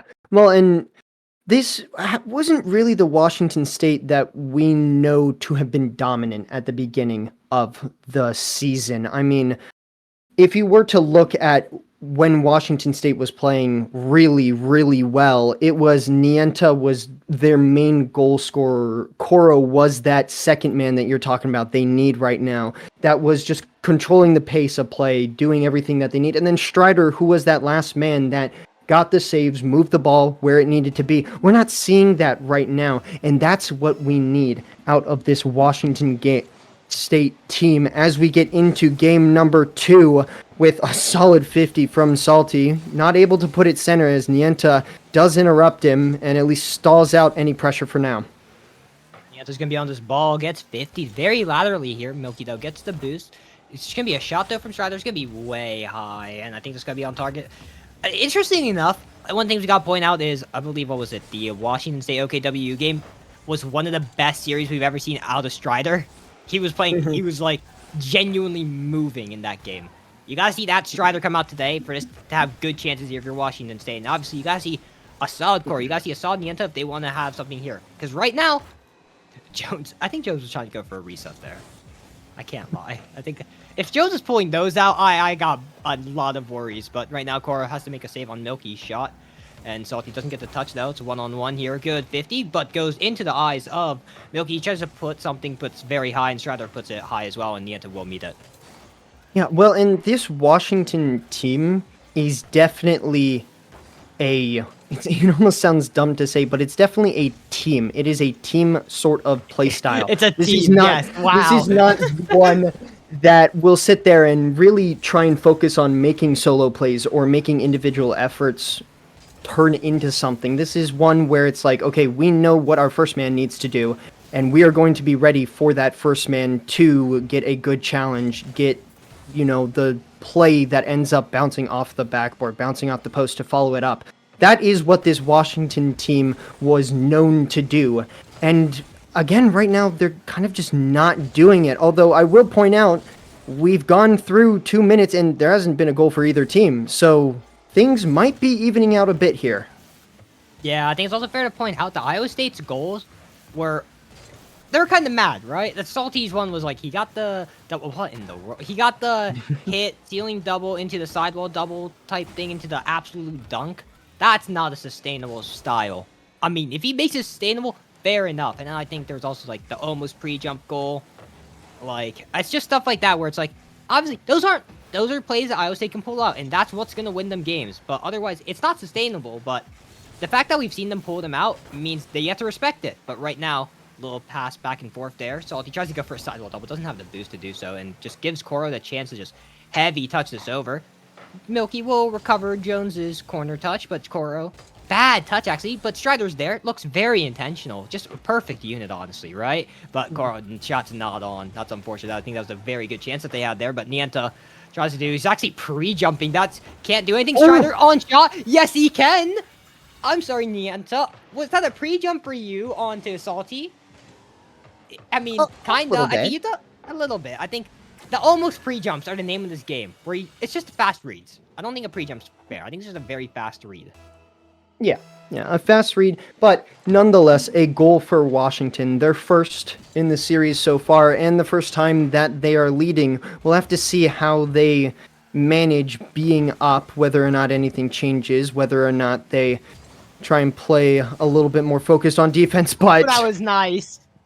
I don't know if that's really something that I should talk on, because with a good placement center and Salty just right there waiting for it, we're back to a tied game. That was a nice play between Salty and Milky. The Milky clean infield directly to Salty. Just perfectly hammered. And I mean, good response, right? Iowa State, they need to change something up a bit. They go for the infield pass. That was the first time they pulled it out in this game, and it worked really good. I mean, you got to go out of it. I don't know what else to say. But Salty right now is going to try to put this over to the side to Milky. They're looking for each other now. And I think that's a worry now for Washington State. I mean, you got to cover off the passing lane and not only their lane. That means you're going to have to spend 2 people on that, or you're going to have to have one person go stupidly aggro to stop that play early. But if you're doing that, that means they can just, like, slow it down a bit, and it's going to become so awkward. I mean, spacing is going to be awkward. You're going to have to speed up your entire rotation for that guy. And I think that's just uncomfortable, because Washington State, the way they play is they like to have their third man be... They rely on their third man a lot, I think it's fair to say, right? They'll go sometimes a bit all in, and then the third man will, like, figure things out for them.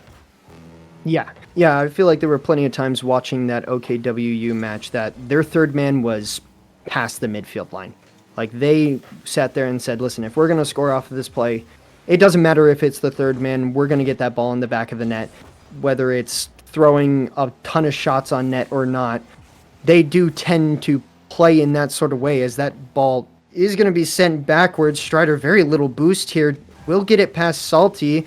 Does not get the 50, but Koro, he's going to clear it out, will stay behind it. Nienta going to take over, sending it to the corner, but probably not the touch that you want, as Salty getting a very strong clear to the other side, and Washington, they're going to have to work out of their own half again.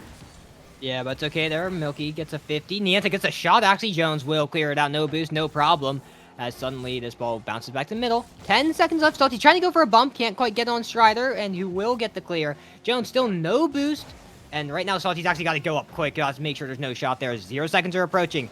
Will something happen here? Koro will get demoed for it. Milky actually has a chance to keep this alive. Suddenly, what looked like a Washington State 0-second opportunity. It does fade away, but Iowa State, they had something there. As we go into overtime, into game 2. The game 2, and right off the bat, Strider getting in the way of, I think, a little bit of a planned kickoff there. Nienta diving, will be able to get behind it, gets past another, it's going to bounce awkward, no one's there, wait, I missed on net, but Salty, he's going to dive in just last second, getting that save, and a little bit of a chaotic start into this overtime, as it's going to be on net off of, yet again, some more awkward defense from Iowa State. Yeah, and I mean, awkward. That is one of the ways to describe it. It was so scuffed. The boost steal there by Koro is making sure that it is secured there for Washington State. And I mean, it started off that kickoff, right? Strider absolutely decimated. They tried to go for a fake there, Iowa State. I love to see it. You know, pull out in overtime. They're not ready for that.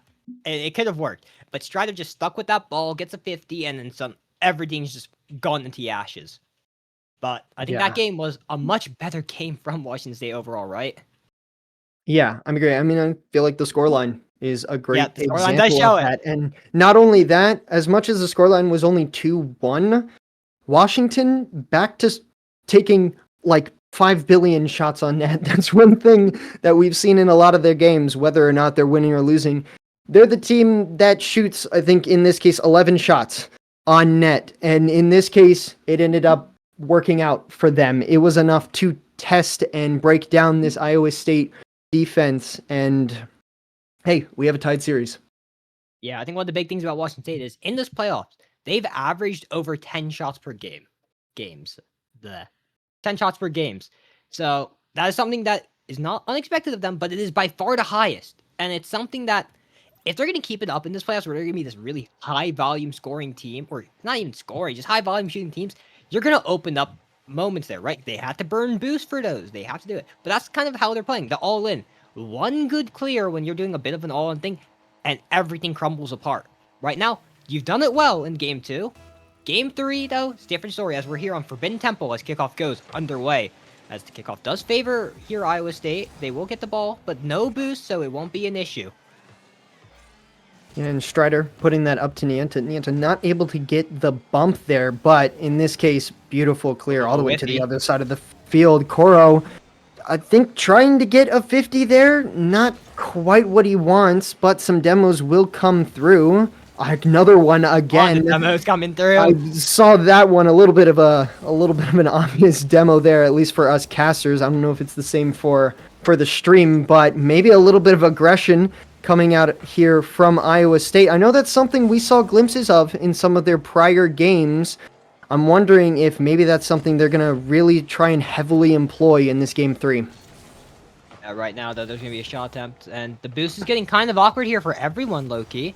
There's 2 players on 0 there for Washington State, but works out in the end. Nienta is going to try to solo this. Nienta gets the reset, but gets blocked by Jones. And right now, there's a heavy touch there by Salty, but only Milky has boost right now, and that's kind of worrying here if you're the Iowa State team, as he just got demoed, but there's another demo as you just picked up the boost, so they're in the... Holy Jesus Christ, it's been 4 demos. Jones, what the...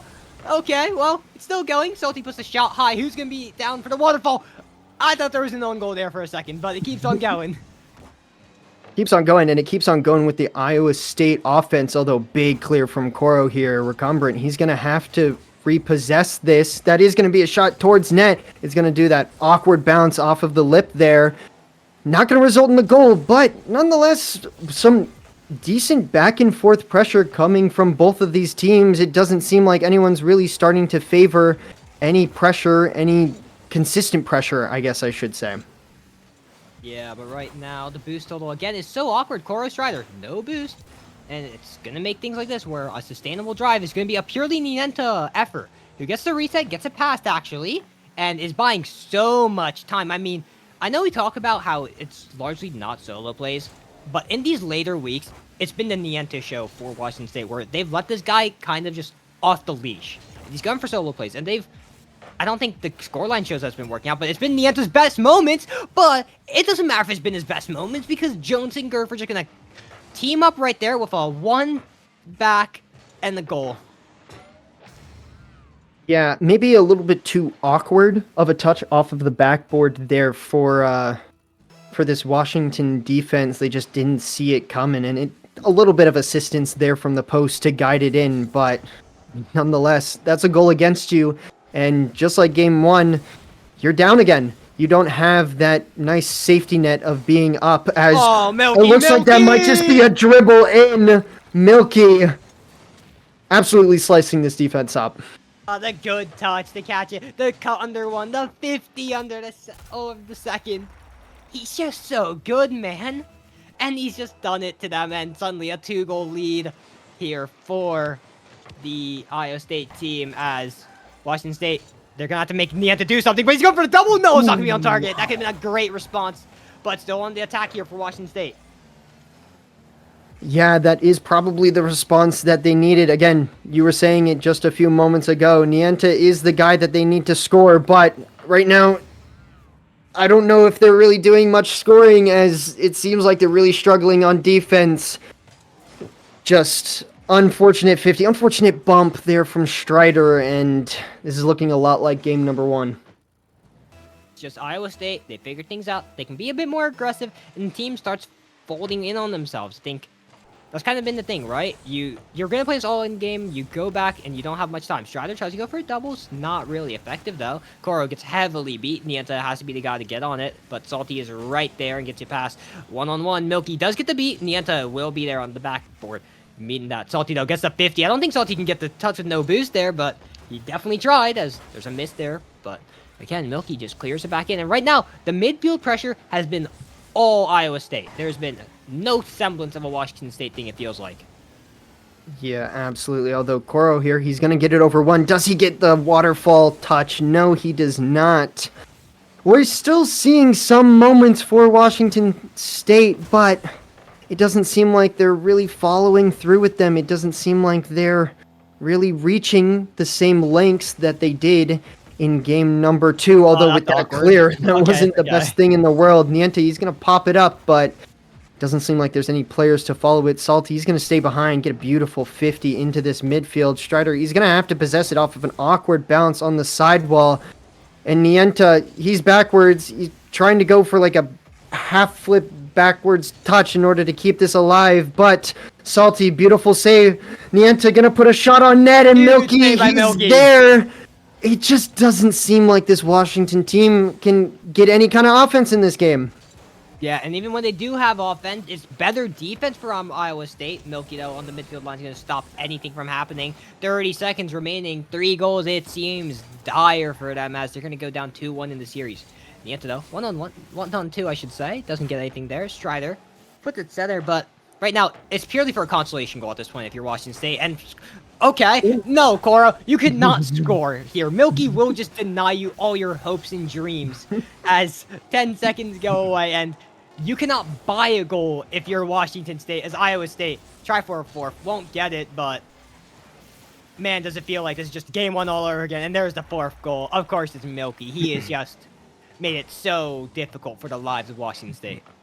It really does feel like game one all over again. And I'm going to point out, Washington State, they don't have all the shots that they normally do. They don't have the high volume shots that we were previously talking about before this game started. And I feel like it's kind of showing.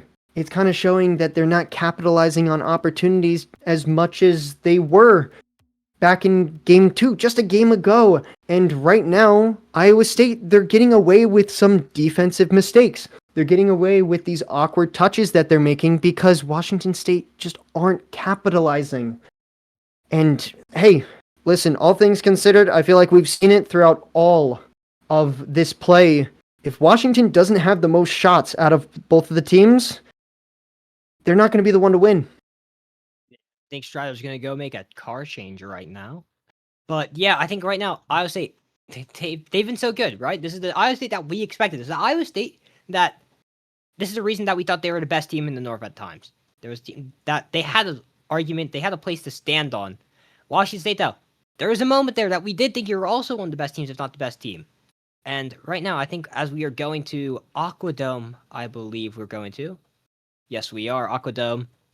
You got to get this victory. Arguably the most important map in the entire game right now, right? You get, Iowa State gets this, it's 3-1. 3 match points. You get it, though. It's all tied up. You're playing a BO3.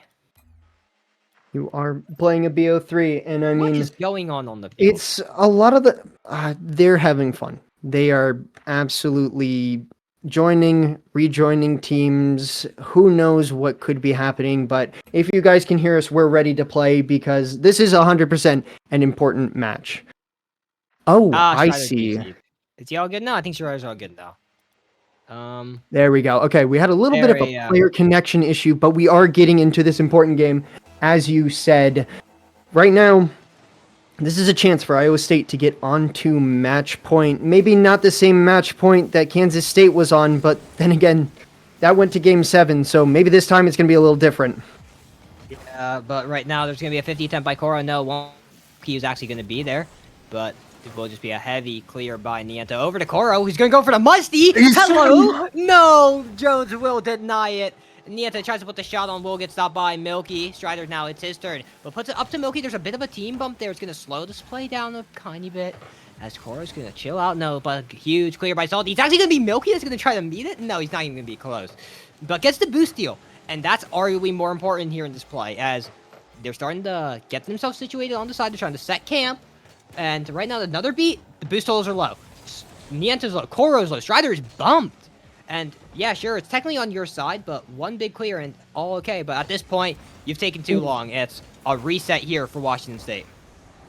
It's a reset here for Washington State, but I feel like they're getting back to the pressure that they normally have, as Coro's going to slow this down. He's going to get it past one, maybe trying to go for a hook shot here, or at least getting it center. No teammate's going to be there ready for him, but they are still generating opportunities. Wait, is the demo going to come through? It is! And Niento just has an open net. Yeah, the physicality there by Coro. Sees a guy, gets the demo, and suddenly, that's a wide open net. It's just a simple shot. The training packs don't even need to teach you that one. As a minute 15 gone from the clock. Washington State. It's just, is this game 2 again? It may just be game 2. We might just actually be playing the same games back and forth. Truthfully, I would not know if it weren't for the map change. So we're going to have to see. We still have 3 minutes and 30 seconds in this match, and it's only a 1-goal game. But, hey, a lot of signs of what Game 2 showed are coming through right now as Nienta jumps on this ball, a 50 in the corner. Kuro's going to follow it up, and Strider, he's going to have to be the last one back to make that save. That's going to be a shot on net. Nienta, he's there. He's there to recover, and some indecision. Washington State? I think it was so many awkward things. Coro? Oh, it's a bad touch. Okay, that makes more sense. I didn't even realize Coro touched it there. Yeah, Koro gets the touch, centers it, and it just messes up Nienta so hard. And suddenly, what was looking like a repeated game 2 has suddenly become its own new game. It's actually game 4 as we go underway here as Koro gets the ball control, gets a past 1, and it's going to stick around, but Milky will cut it off. Nienta, though, will have it for himself. Dodges 1, sticks around, past Scurf. Jones will keep it close. Will be non-issue here. Strider, though, gets a 50. It's going to go high, Koro. It's going to be on it. Who's going to be next? It's going to be Milky. It's going to be unchallenged there as this ball, again, rolls back into the same corner. And again, we're just playing in this corner over and over. There's not going to be a shot coming out of here anytime soon unless we see madness happen. But Ohio State, if they're playing in this corner, I don't think they're going to complain that hard. No, I think Iowa State right now, they know that Washington, yeah, they got that first goal, but Washington isn't capitalizing on all of the mistakes that they're making. They aren't taking the most accurate shots in the world, as that will go in. Recumbrance finding a shot just over the goal. I personally thought that was going to be a little slow, Strider. but it seems Strider hit like the an post. awkward defender is going to make it so that that does go in 2-1. Iowa State making sure that this isn't like game number 2. Yeah, and right now, that's very unfortunate for Strider there, but it's fine. You can make something happen again. There's 2 minutes left on the clock. There's a shot attempt by Koro, technically. Won't be much. It's Strider's ball off the backboard. Can he do something? Tries to 50 Milky. He does get blocked. Probably a double will not happen. That's a center shot, though. Koro maybe on it. No. This will be Strider, who puts it very high. Who's going to be first? It's actually going to be Koro. Gets a touch into the corner. Won't have boost, though. It will be picked up by Milky, who's going to get met here. For Salty, though, it will be down. Will be out. It's now going to have to be here on the Washington State side. What can they do? Heavy touch. Past 1.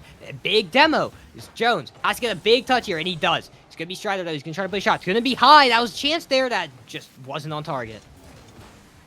Yeah, again, calling back to the fact that this Iowa State team, Oh, they're no. Oh, what confident the? Okay, sure. in Washington not fully capitalizing, but I think in that case, Washington might have gotten away with a little bit of a steal there. Surprised that that didn't somehow just end up in net, whether it was off of bounces or not, but Nienta throwing a shot on net. Doesn't seem like we'll have a Washington player jump on that play soon enough, and it looks like Iowa State, they're going to recollect. Yeah, but right now, Salty will get the boost. We'll have the corner. Strider just Oh. denies it, tries to almost put it on net somehow. Don't even want to answer how that one got there, as Nienta tries this on his own. Jones will stop it, will go high, will 15 to the corner. Salty will beat Koro, and Jones gets a touch to mess up Nienta, and time is keeps on getting burnt. Nienta actually goes for his own must. What in the world? They're just having fun with it over there, I guess. But right now, you are a goal down. Strider gets the beat. Who's gonna be first? It's gonna be Koro. Koro not in. Nienta gets blocked. Koro just had a huge chance, and there's no boost. Strider can't do anything about it. As Koro again tries to go for a double, can't do anything. Salty just recovers it. No boost. It's not an issue as he plays the slow, as we see. And I think the stream just died. Nope, it's just a black screen. Hey, guys, I guess you're listening to radio for a second. We are doing radio first. We are doing radio. It seems Hey, like, great news. it seems like The we game's have over. lost. Nothing The happened. game is over. Iowa State won. That is all that matters. And I don't know, right now, this Washington State team, it seemed like at the beginning of the game, they were getting a little bit of the momentum He got kicked that from the game. Unfortunate. we were sort of trying, or at least kind of seeing from them from game number 2, but it just didn't follow through for this game. Yeah. Yeah. I don't know. I think it's weird because there was a good chance that there should have been a victory there for the Washington State, but they just missed opportunities. Right, Koro, he had his best chance there. He just missed it. He went high, and yeah, and I think Rock Lee just crashed again. We will have to find out. I'm unsure whether or not we might have a new lobby that we are going to, if I'm correct. We're kind of organizing it right now, as we're going to be loading into this next game, but there's going to be a little bit of a stall as we are sorting this out. I will say, all things considered, this is Rocket League. I feel like I've said this a lot. You know what Rocket League is known for? Some bad servers and maybe a few crashes here and there. I know that I've crashed a few times when I'm commentating, so we're probably going to drum up a new lobby, get this all sorted out because, hey, that's just what happens. It's just what happens. Sometimes at the end of the day, we're playing an online game and not everything can work out super smoothly. Truthfully, this is probably a good thing. I know we were having some connection issues, so we might have just had a cursed server the entire time. Our servers, you know? If I don't see Proteus in the server ID, I don't want it. Yeah, that. So which one are you know, which kind of server are we having right now? I don't know. Can I Savant. check on spectator? We have a Savant. Savant server right What now. does that mean? What does Savant mean? I don't know Savant. if I am I searching don't it know up. if that's the name. I don't know if it's a name or Well, Savant apparently an means adjective. intellectual being. Yeah, someone who's a savant at something. Yeah. Well, no, it's not Yeah. savant. It's savant. Oh, savant? Oh, It's I like was thinking of savant. Oh no, Wait, it's my brain auto corrected that like immediately. I'm not gonna. No, I don't know. But you know, I mean, it We have a doesn't game. matter. We have a now. game we have to get to, right? We do have a game we have to get to. And I think right now we are about to get back into the game as the Oh. lobby is up. Kickoff is starting. Utopia Coliseum is here, and this ball goes over to the Washington State side. A bit of a second there for a team, so a bit of time to cool down if you're Washington State, as that 50 does go favorably. Milky, though, does cut it off. Milky has not cooled down. He is doing well, and there's a couple whips. Okay, what in the world? We're going to blame this first minute start. on people Rough warming back start. up. Yeah. We're getting back into it. Yeah, exactly. But right now, Koro, he's going for it. He gets past one, gets the reset. Was it? I think it was Salty that got it. But right now, there's a beat. Recumbent Jones off the ceiling. Recumbent Jones gets a 50. Who's going to be there first? It's going to be... Oh, what in the... hello, Strider. Strider, where did you come from? What in the world happened? The 50 went right into the poor guy and That's bounced right in front of unfortunate. his net. That is a very very unfortunate play there. If you feel like you're already on the back foot and then that kind of thing happens, that can really kill any sort of vibes that you were trying to build up. But nonetheless, they are going to have to deal with it as Iowa State, they're going to try and take possess here, but Nienta stepping right in. That is going to go center, and maybe a bump on Recumbent Jones is going to come through. Strider jumping in, at least getting the 50 there. It's going to keep it on the blue half, but Koro, not the touch he wanted. An awkward bounce up. Recumbent not able to catch up to it. But we will see the ball in that all-familiar back left corner for Iowa State. I don't know if that's a good thing. We might see a double here, but nonetheless, at least right now, Washington has some pressure. Yeah, but I think a reminder that obviously you can see at the top of your screen, but this is match point for Iowa State.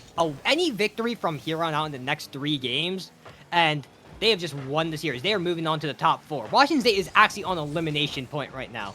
And so right now, the pressure is on. Koro tries to put that top right, won't get it. Strider, though, will be on this ball. He's trying to do his own double, won't be there. Blocked by Jiro, but Nienta's able to clear it up. Yeah, it's just a good follow-up here. Good job from Strider to just tap it a few times, get a 50 off of the crossbar. Sometimes just being behind the ball is what you need, and that's it. Sometimes just being there.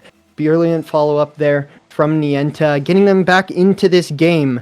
I mean, hey, a little bit of a rough start there, but a little bit of a cheeky goal to get themselves back into it. But Koro hitting a absolutely nasty sidewall there. That is going to be on net, bouncing off post, but Salty there for the touch. Koro is going to try and take it himself, but after that bump, the play does stall out. We might see a little bit of what was left of that offense as it's going to develop into a completely new take from this Washington team. And it is going to go in. I thought a 50 was going to come through.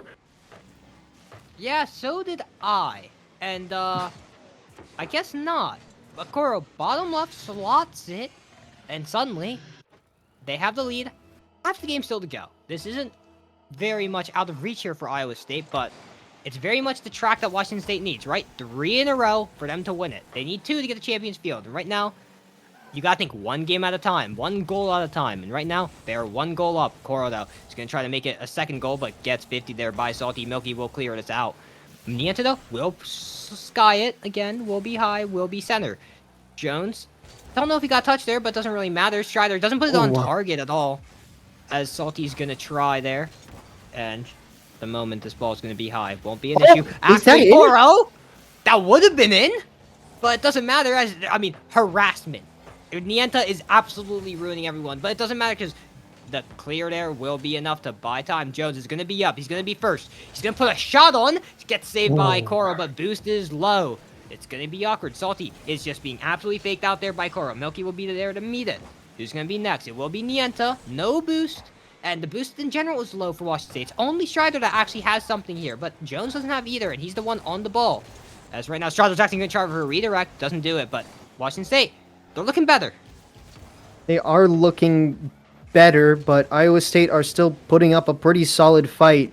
After that goal, I feel like they're kind of starting to get back into the movement that they had in some prior games, like just right there, Milky looking center and recovered Jones with a beautiful save.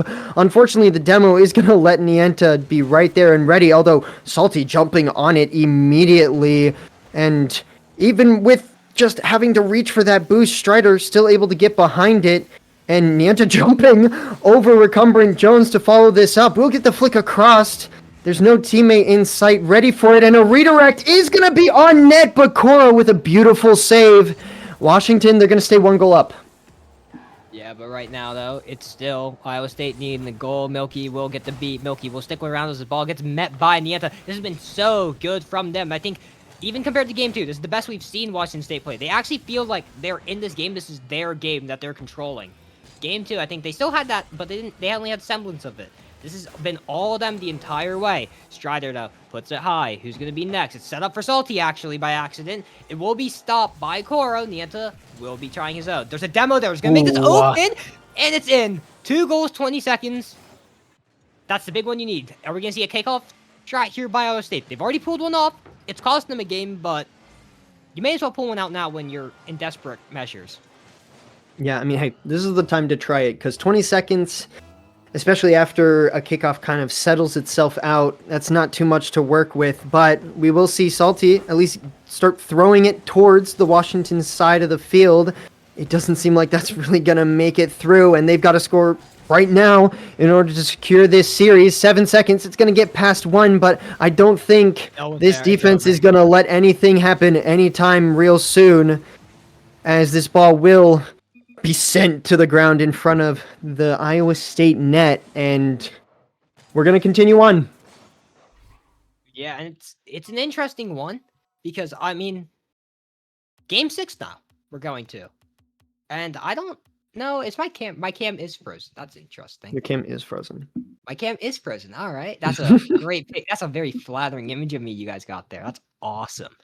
But, as we're going in, I think it's best to say that Iowa State, this is the best they've looked. Iowa State, I don't think they've looked particularly horrible, but I definitely don't think this is the strongest that they've looked. So, definitely needs to be some switch-ups from them, I think, as we go into the next game. They got their coach on the other side, waiting for them, to talk to them, to tell them what they need to switch up.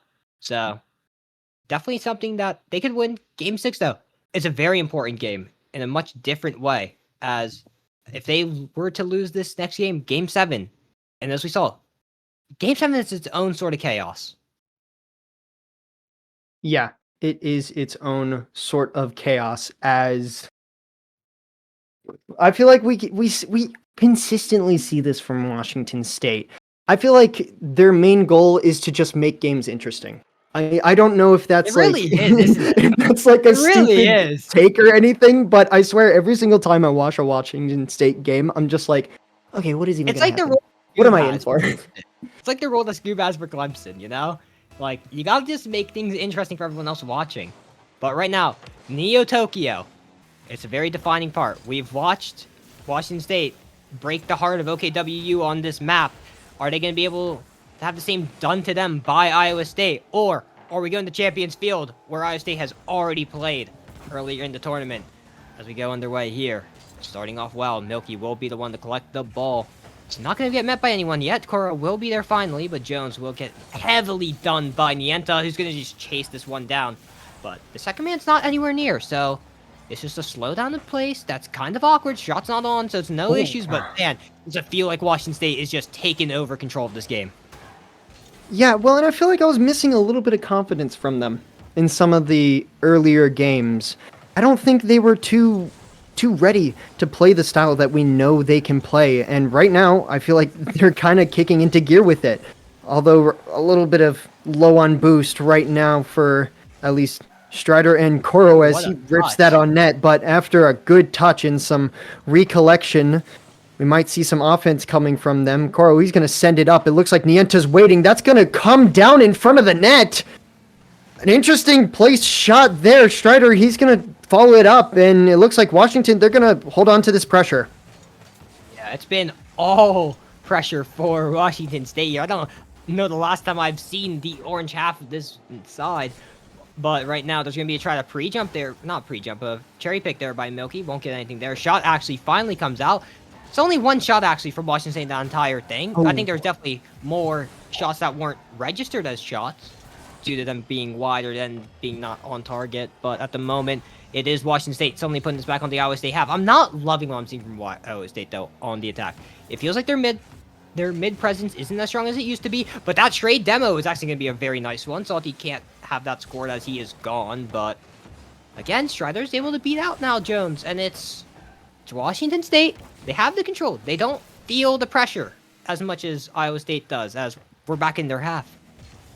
Yeah, I would like to see a little bit more speed from Iowa State. I feel like that's one thing that really did well against this Washington team, as there was definitely a little bit of a touchy moment there. But we are still in this. We still have 0-0. Double commit there. That's going to be a shot on net. Nienta able to save it. A lot of jumping players for this Washington team. But I don't know, going back to what I was saying, I want to see a little bit more speed from this Iowa State team. I feel like that's something they really were able to take advantage of, as that shot does go over, but with no boost on the Washington defense. That was inevitably going to go in. Yeah, I think it was really well played. I know you're talking about the speed. Salty was bringing it there for a second, right? He was going in, he came back, he turned around, got another shot. It was just a challenge. Didn't go in, but it kept the pressure on. Then the teammates came in. There's one, and the boost is so low, Milky's able to come in as a third man and clean things up. And I like that from Iowa State. They got the lead in the series. They're back on match. They're still on match point, but a very quick response from Koro, and it's all tied up again. It is all tied up again, indeed. As hey, sometimes it really is just a matter of taking advantage of the opportunities that are given to you here. Able to see that Iowa State not ready on the defense and just catching them off guard. Now we're back into this. Yeah, right now, though, Jones will be having the ball. He's going to stick close. Oh, gets nothing on it. Koro just scores off it. Don't know what actually happened there, Jones. He's trying to stick close. He doesn't get a touch. He misses the touch. And with that, it's just a goal. But 2 minutes left. There's still plenty of time here for Iowa State. But as we go underway on this kickoff, we'll see where it's going. It's going to stay center. Jones, he has his turn. Strider absolutely beats him. Salty, he's going to stick around. He's going to put this sideways. Is he going to go for a sidewall double? Yes, he does. Is that in? No, it's off the bar. Oh, Salty, I'm heartbroken on your behalf. That was beautiful. I think it would have been saved anyways. I saw an orange trail on it afterwards, but man, did it feel like that you should have had it there, as this ball suddenly goes back into the Washington State half after being on the Iowa State half for a minute. Salty gets bumped. Doesn't matter. Milky now has control. He has tried to go under. Milky scores it after a 50. It's 2-all. A minute 30 left on the clock. But man, am I disappointed for Salty, but it doesn't matter. You guys got your goal in the end. And yeah, as we go into this, it's anyone's game, honestly. It's been so close, but this 50 will go the way of Nienta, who will have the ball. He's going to try to take this. Milky, though, will catch it, but Strider's going to try to take a shot. Won't be on target. Jones is going to be there. It's going to be Koro now, who's going to try to go for his own double tap. Doesn't quite get it. Strider shot. Will be off target. Milky's there. There's all three on the same side. The boost is getting awkward. Milky, though, full boost tank. Will be okay. Jones gets a bit of a touch. Next person up. Koro gets a big 50 there on a Iowa State player as Milky now gets a huge clear. 1 minute remaining as we go into here. The Washington State half. Salty gets a past one. Can he get a second touch? He tries to go for the bump. Cannot do it onto Koro as Milky now, he has the ball. Nienta will meet it. Will get 50'd. It's Jones. He's up first. It's now going to be Salty. He tries to meet. It's going to be a pinch, actually. It's going to go back center. It's going to be a second here. The game slows down again. It's going to be a lot of major touches in the midfield line. But right now, it's going to be back on the Washington State half as their big demo. Strider not quite able to catch up to that, but Koro definitely there to get that clear. Right now, some decent Iowa State pressure, but I don't think that's slowing down this Washington offense. They keep having their moments. They keep having their quick chances to try and strike, even though I feel like that might have floated in the air a little bit. But Koro here will recover and catch up to it. No, he won't! And Koro able to get the double with 5 seconds left. Yeah, Koro, the hero. He's going to try to send this thing to Game 7. 5 seconds left on the clock. It's still not gone for Iowa State, but it feels so real. Another Game 7 on the day as that kickoff. It does go into the back left. Milky's there. Doesn't get a touch instantly. This ball cannot touch the ground. Nienta will keep it on the Washington State side. Obviously, just make sure it's better positioned. But that's a big clear there by Salty Girl. Jones gets a touch as well. Nienta's there. Clears it hard out, and no one can reach in time. We're going to Game 7. Oh my goodness. 2 Game 7s back to back. I mean, this is exactly what you want to see out of the lowers. I mean, these are two teams that, you know, you might have sat there and said Iowa State, the one that might have a little bit more momentum going into this match, but both of these teams very capable of making decent runs, of making decent chances of this lower bracket. And right now, it seems like Washington, they're not going down without a fight because we're going to Game 7. Yeah, and I mean, this can be interesting. I mean, Koro, major game from him. He had a moment there. He's absolutely 15. I think recumbent Jones and met the wrath of Koro multiple times in that. And hat trick for Koro. And he had whole 4 shots for Washington State. Another low shooting game for Washington State. But in the end, quality over quantity was the name of the game for a team that's usually a volume shooter. But as we're about to go into Champions Field, as we say every time, the last 6 games do not matter. And right now, Washington State, they are the ones that have been on a bit of a win streak. They were down 3-1. This will be 2 games in a row, maybe a third now. But as kickoff goes underway, it's Champions Field. Anything's possible. Anything is possible. Both of these teams, again, fighting for their tournament lives. As a little bit of aggression coming through from Washington State is going to leave Nienta with a pretty easy shot to that bottom left corner. Yeah, Koro just made it so awkward there for Milky. He had to jump so much more than he wanted to, and he couldn't recover it.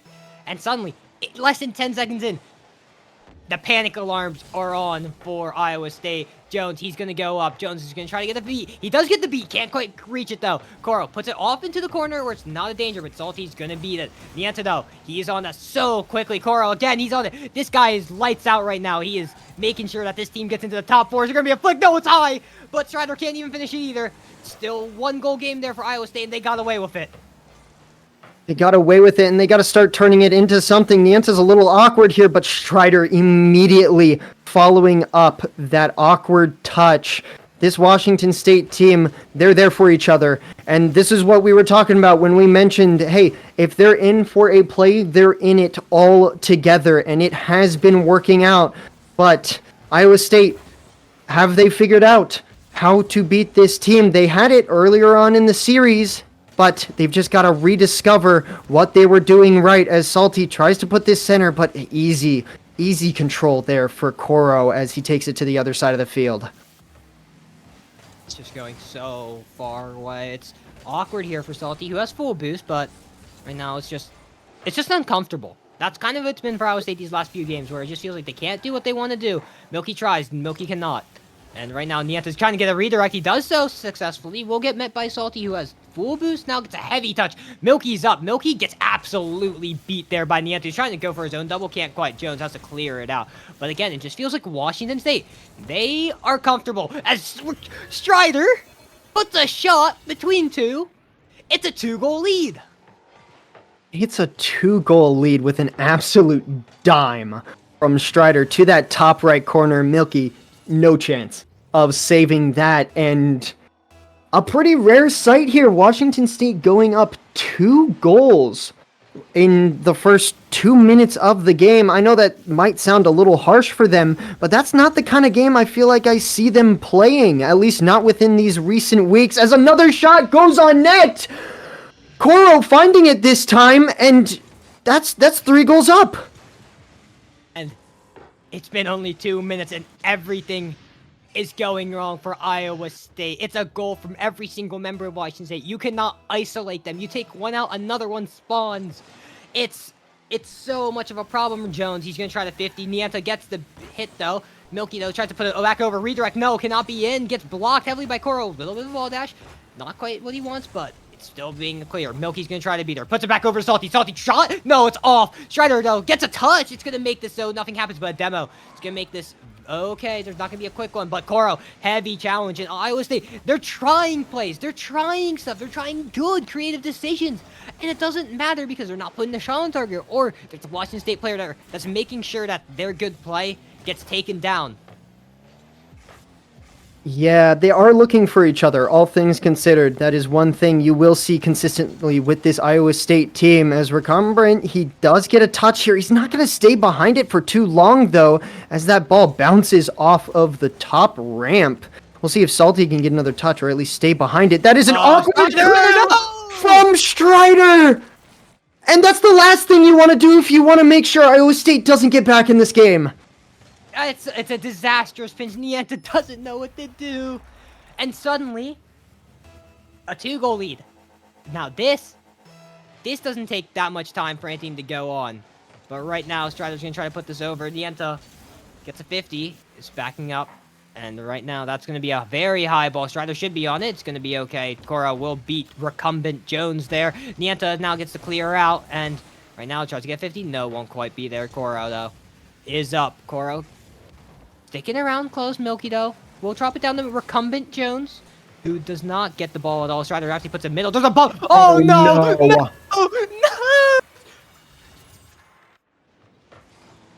Oh, my goodness. God! Practically 2 own goals. Okay, I feel at like least it's fair to say. That one was a full shot. That was a full Yeah, shot. that was a even full better. shot. An absolute.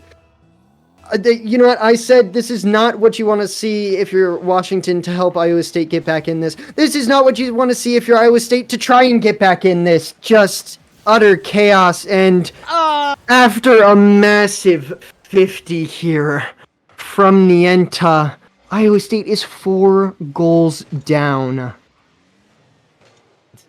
This is a team, none of us on the desk, I think, predicted to make any higher than...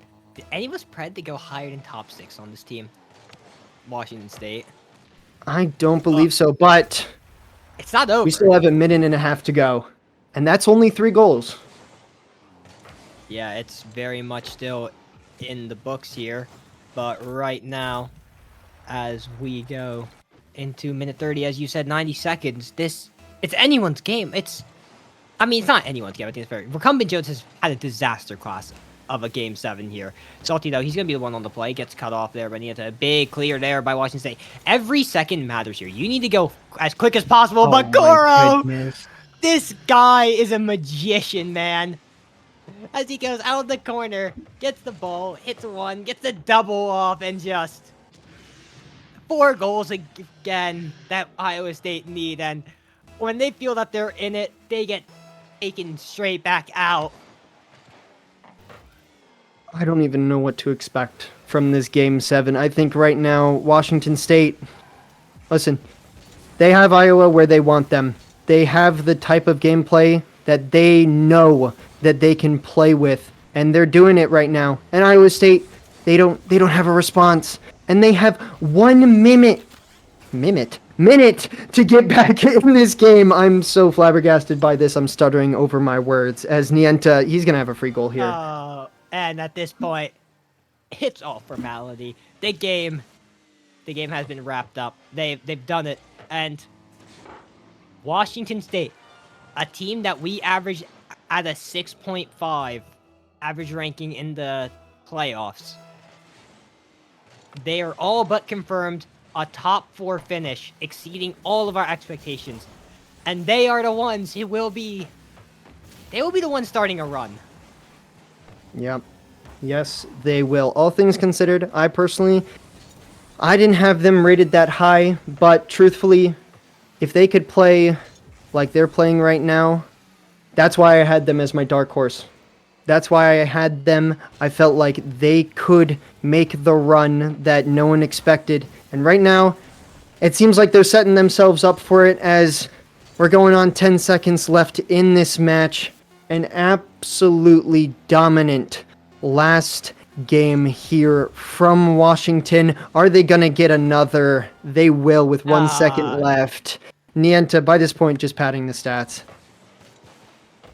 Yeah, and with that, I mean, it's over.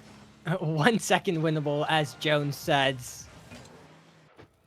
I mean, all we just need to see is the fastest finish I've ever seen 6 times in a row, but it's over. Washington State win in Game 7. And I mean, what a story for this team. What a story indeed. A team that, I mean, earlier on in the season, they were doing well. And then as the rest of conference sort of started going on, there was some fumbling, there was a little bit of hesitation. But now, with a reverse sweep against Michigan, they made their way into the playoffs. And though they didn't have the best upper round 1, they've beaten both of their lower rounds. And they're doing what they need to do to maybe make it at least to day 3. We're going to see them in day 3. We're going to see them in Game 3. But I think let's talk to the hero of the story. Let's go talk to Koro. As I think he's going to get dragged in here in a moment. There he is. There he is. Hello, Koro. How you Yo. doing? I'm doing well. How about you guys? I mean, it's a Doing great one. You gave us well. the second Game 7 of the day. Lots of fun over here. But I think I'm going to start it off right away. Congratulations on the victory. Game 7. But obviously, you guys at one point were 3-1 down. How do you keep up, how do you keep the momentum? How do you keep the vibes up in the call, trying to make sure all 3 of you are playing as well as you can? I mean, I will say before this, we probably had the worst warm up. We were playing really bad. We had a very bad scrim, very bad practice, very bad ranked matches. And we were like, I mean, it can't really go much worse, right? We've already been losing all these games in a row. We get down 1-3, and it's like, I mean, we can only really try our best from here. And we really took an account from what we learned from our last series and against Nebraska and all our scrims before then. And then we pulled through, winning 3 in a row. Yeah, will say. and I mean, that is, hey, what an absolute showing. It's not exactly the reverse sweep that we just saw prior, but truthfully, I feel like the vibes are essentially the same for that kind of reverse sweep. So congratulations. Let me just say that right off the bat. But Thank you. I will ask, were there any sort of like vibe changes that happened? You were mentioning like just prior to this, things weren't going too well. And then obviously a little bit of a slow start, Iowa State, them getting their 3 games, you only getting 1 out of that. Were there any important vibe changes or just like switches in momentum that you think you could point out that were really the stake for how you guys continued on in the series? I mean, especially after getting that game 2, I'm pretty sure, where we won. I mean, we knew like we could win the series. Like, they're beatable, right? Iowa's very good. And then we went down 1-3. I'm like, they're still beatable. Like, we can still like really get in all that we have and win the series. And yeah, I mean, we just pulled through. I mean, especially after winning game, what was it? When we went to 2-3, especially, like we knew we had it in the bag. At that point, I felt like if we just continued playing the way we did in that fifth match, we were gonna take the series. Oh yeah, it was very recognizable on the pitch, especially like game 7 where you went absolutely dominant there. But I think I have one more question, maybe one more from Nivex after if he wants to. But I wanted to ask, obviously, you guys, week 10, it was your lives on the line. You were down 2-0 against Michigan. If you lost one more, you guys would have been done. Playoffs weren't even in consideration anymore then. What's like the vibes like in this playoffs considering you were so close to being gone and then you had the reverse sweep to even make it here? I mean, this season was already good. It was better than the last one I had, and I was like, well, if we don't make it in like another league, I mean, we already won a playoff match. It's already good. And I mean, it was just like we had to push through. Like there was nothing really for us to lose, right? It was just to get a further stage or to go out. And it's like it's our last game, we might as well do it, and it's not our last game anymore. So, yeah. Yeah. Well, I will ask one more question, just to sort of like send it Yeah. off for the night.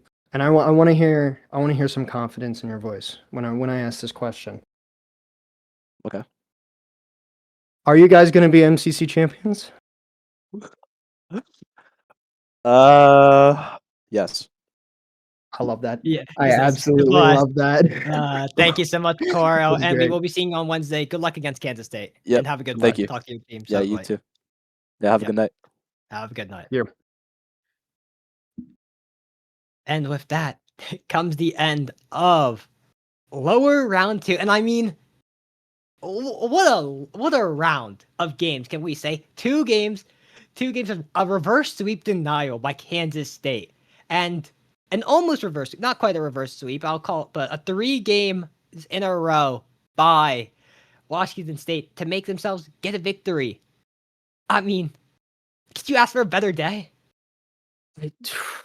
Oh no, maybe my throat wasn't asking for this kind of day because I'm starting to get a little hoarse. But an absolutely 2 amazing series back to back. Our first reverse sweep of the playoffs. We obviously had It wasn't reverse reverse. sweeps No. Kansas State denied it. Oh, Kansas State denied the reverse sweep. Apologies. So obviously our first denied reverse sweep of the playoffs is what I meant to say. We had some in season, but those were only best of 5s, which means that denial of the reverse sweep is a lot harder. I don't know if anyone's ever been in that kind of situation, but that's not easy. And then we have the 4th seed from the North now absolutely showing up and beating the number 2 seed, making it to top 6. That's absolutely amazing. I keep saying absolutely. I can't think of any other adjective to try and define it. Just what a day, what a beautiful day of Rocket League. And we still got more to do. We still have Wednesday. Yeah, we got Wednesday. And as you see on the screen, the MCC playoff brackets, as it persists, there's 4 games on. Oh, this upcoming Wednesday, we will be having Washington State versus Kansas State to open up the day. 2 teams, game 7 victors.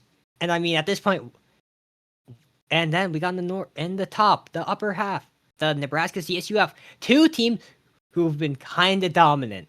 They've both only dropped 1 game so far in the entirety of the playoffs, and obviously CSUF, they haven't dropped a single series. Will that be their first? Will they become MCC champions? Will it be the other 3s? Will it be a North domination there for the remainder of the top 3?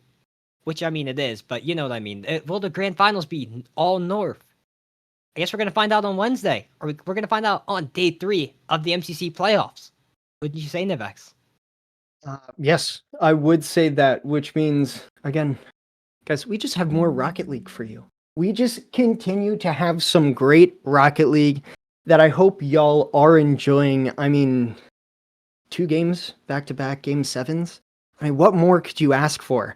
That's peak Rocket League. This is an amazing first season, an amazing first playoffs. This is only season 1 of MCC. Imagine what it's gonna be like in the future. so much excitement, so many things, so many possibilities, and upsets, just so many things to wrap my mind around. But we thank you guys for joining us tonight. It has been an absolutely amazing game, a few set of games, and we hope that you will join us on Wednesday. Dancing Banana, do you have any closing remarks? Well, no, I got to say, join us for Wednesday as we crown the MCC champion. And good night, everyone. Good night.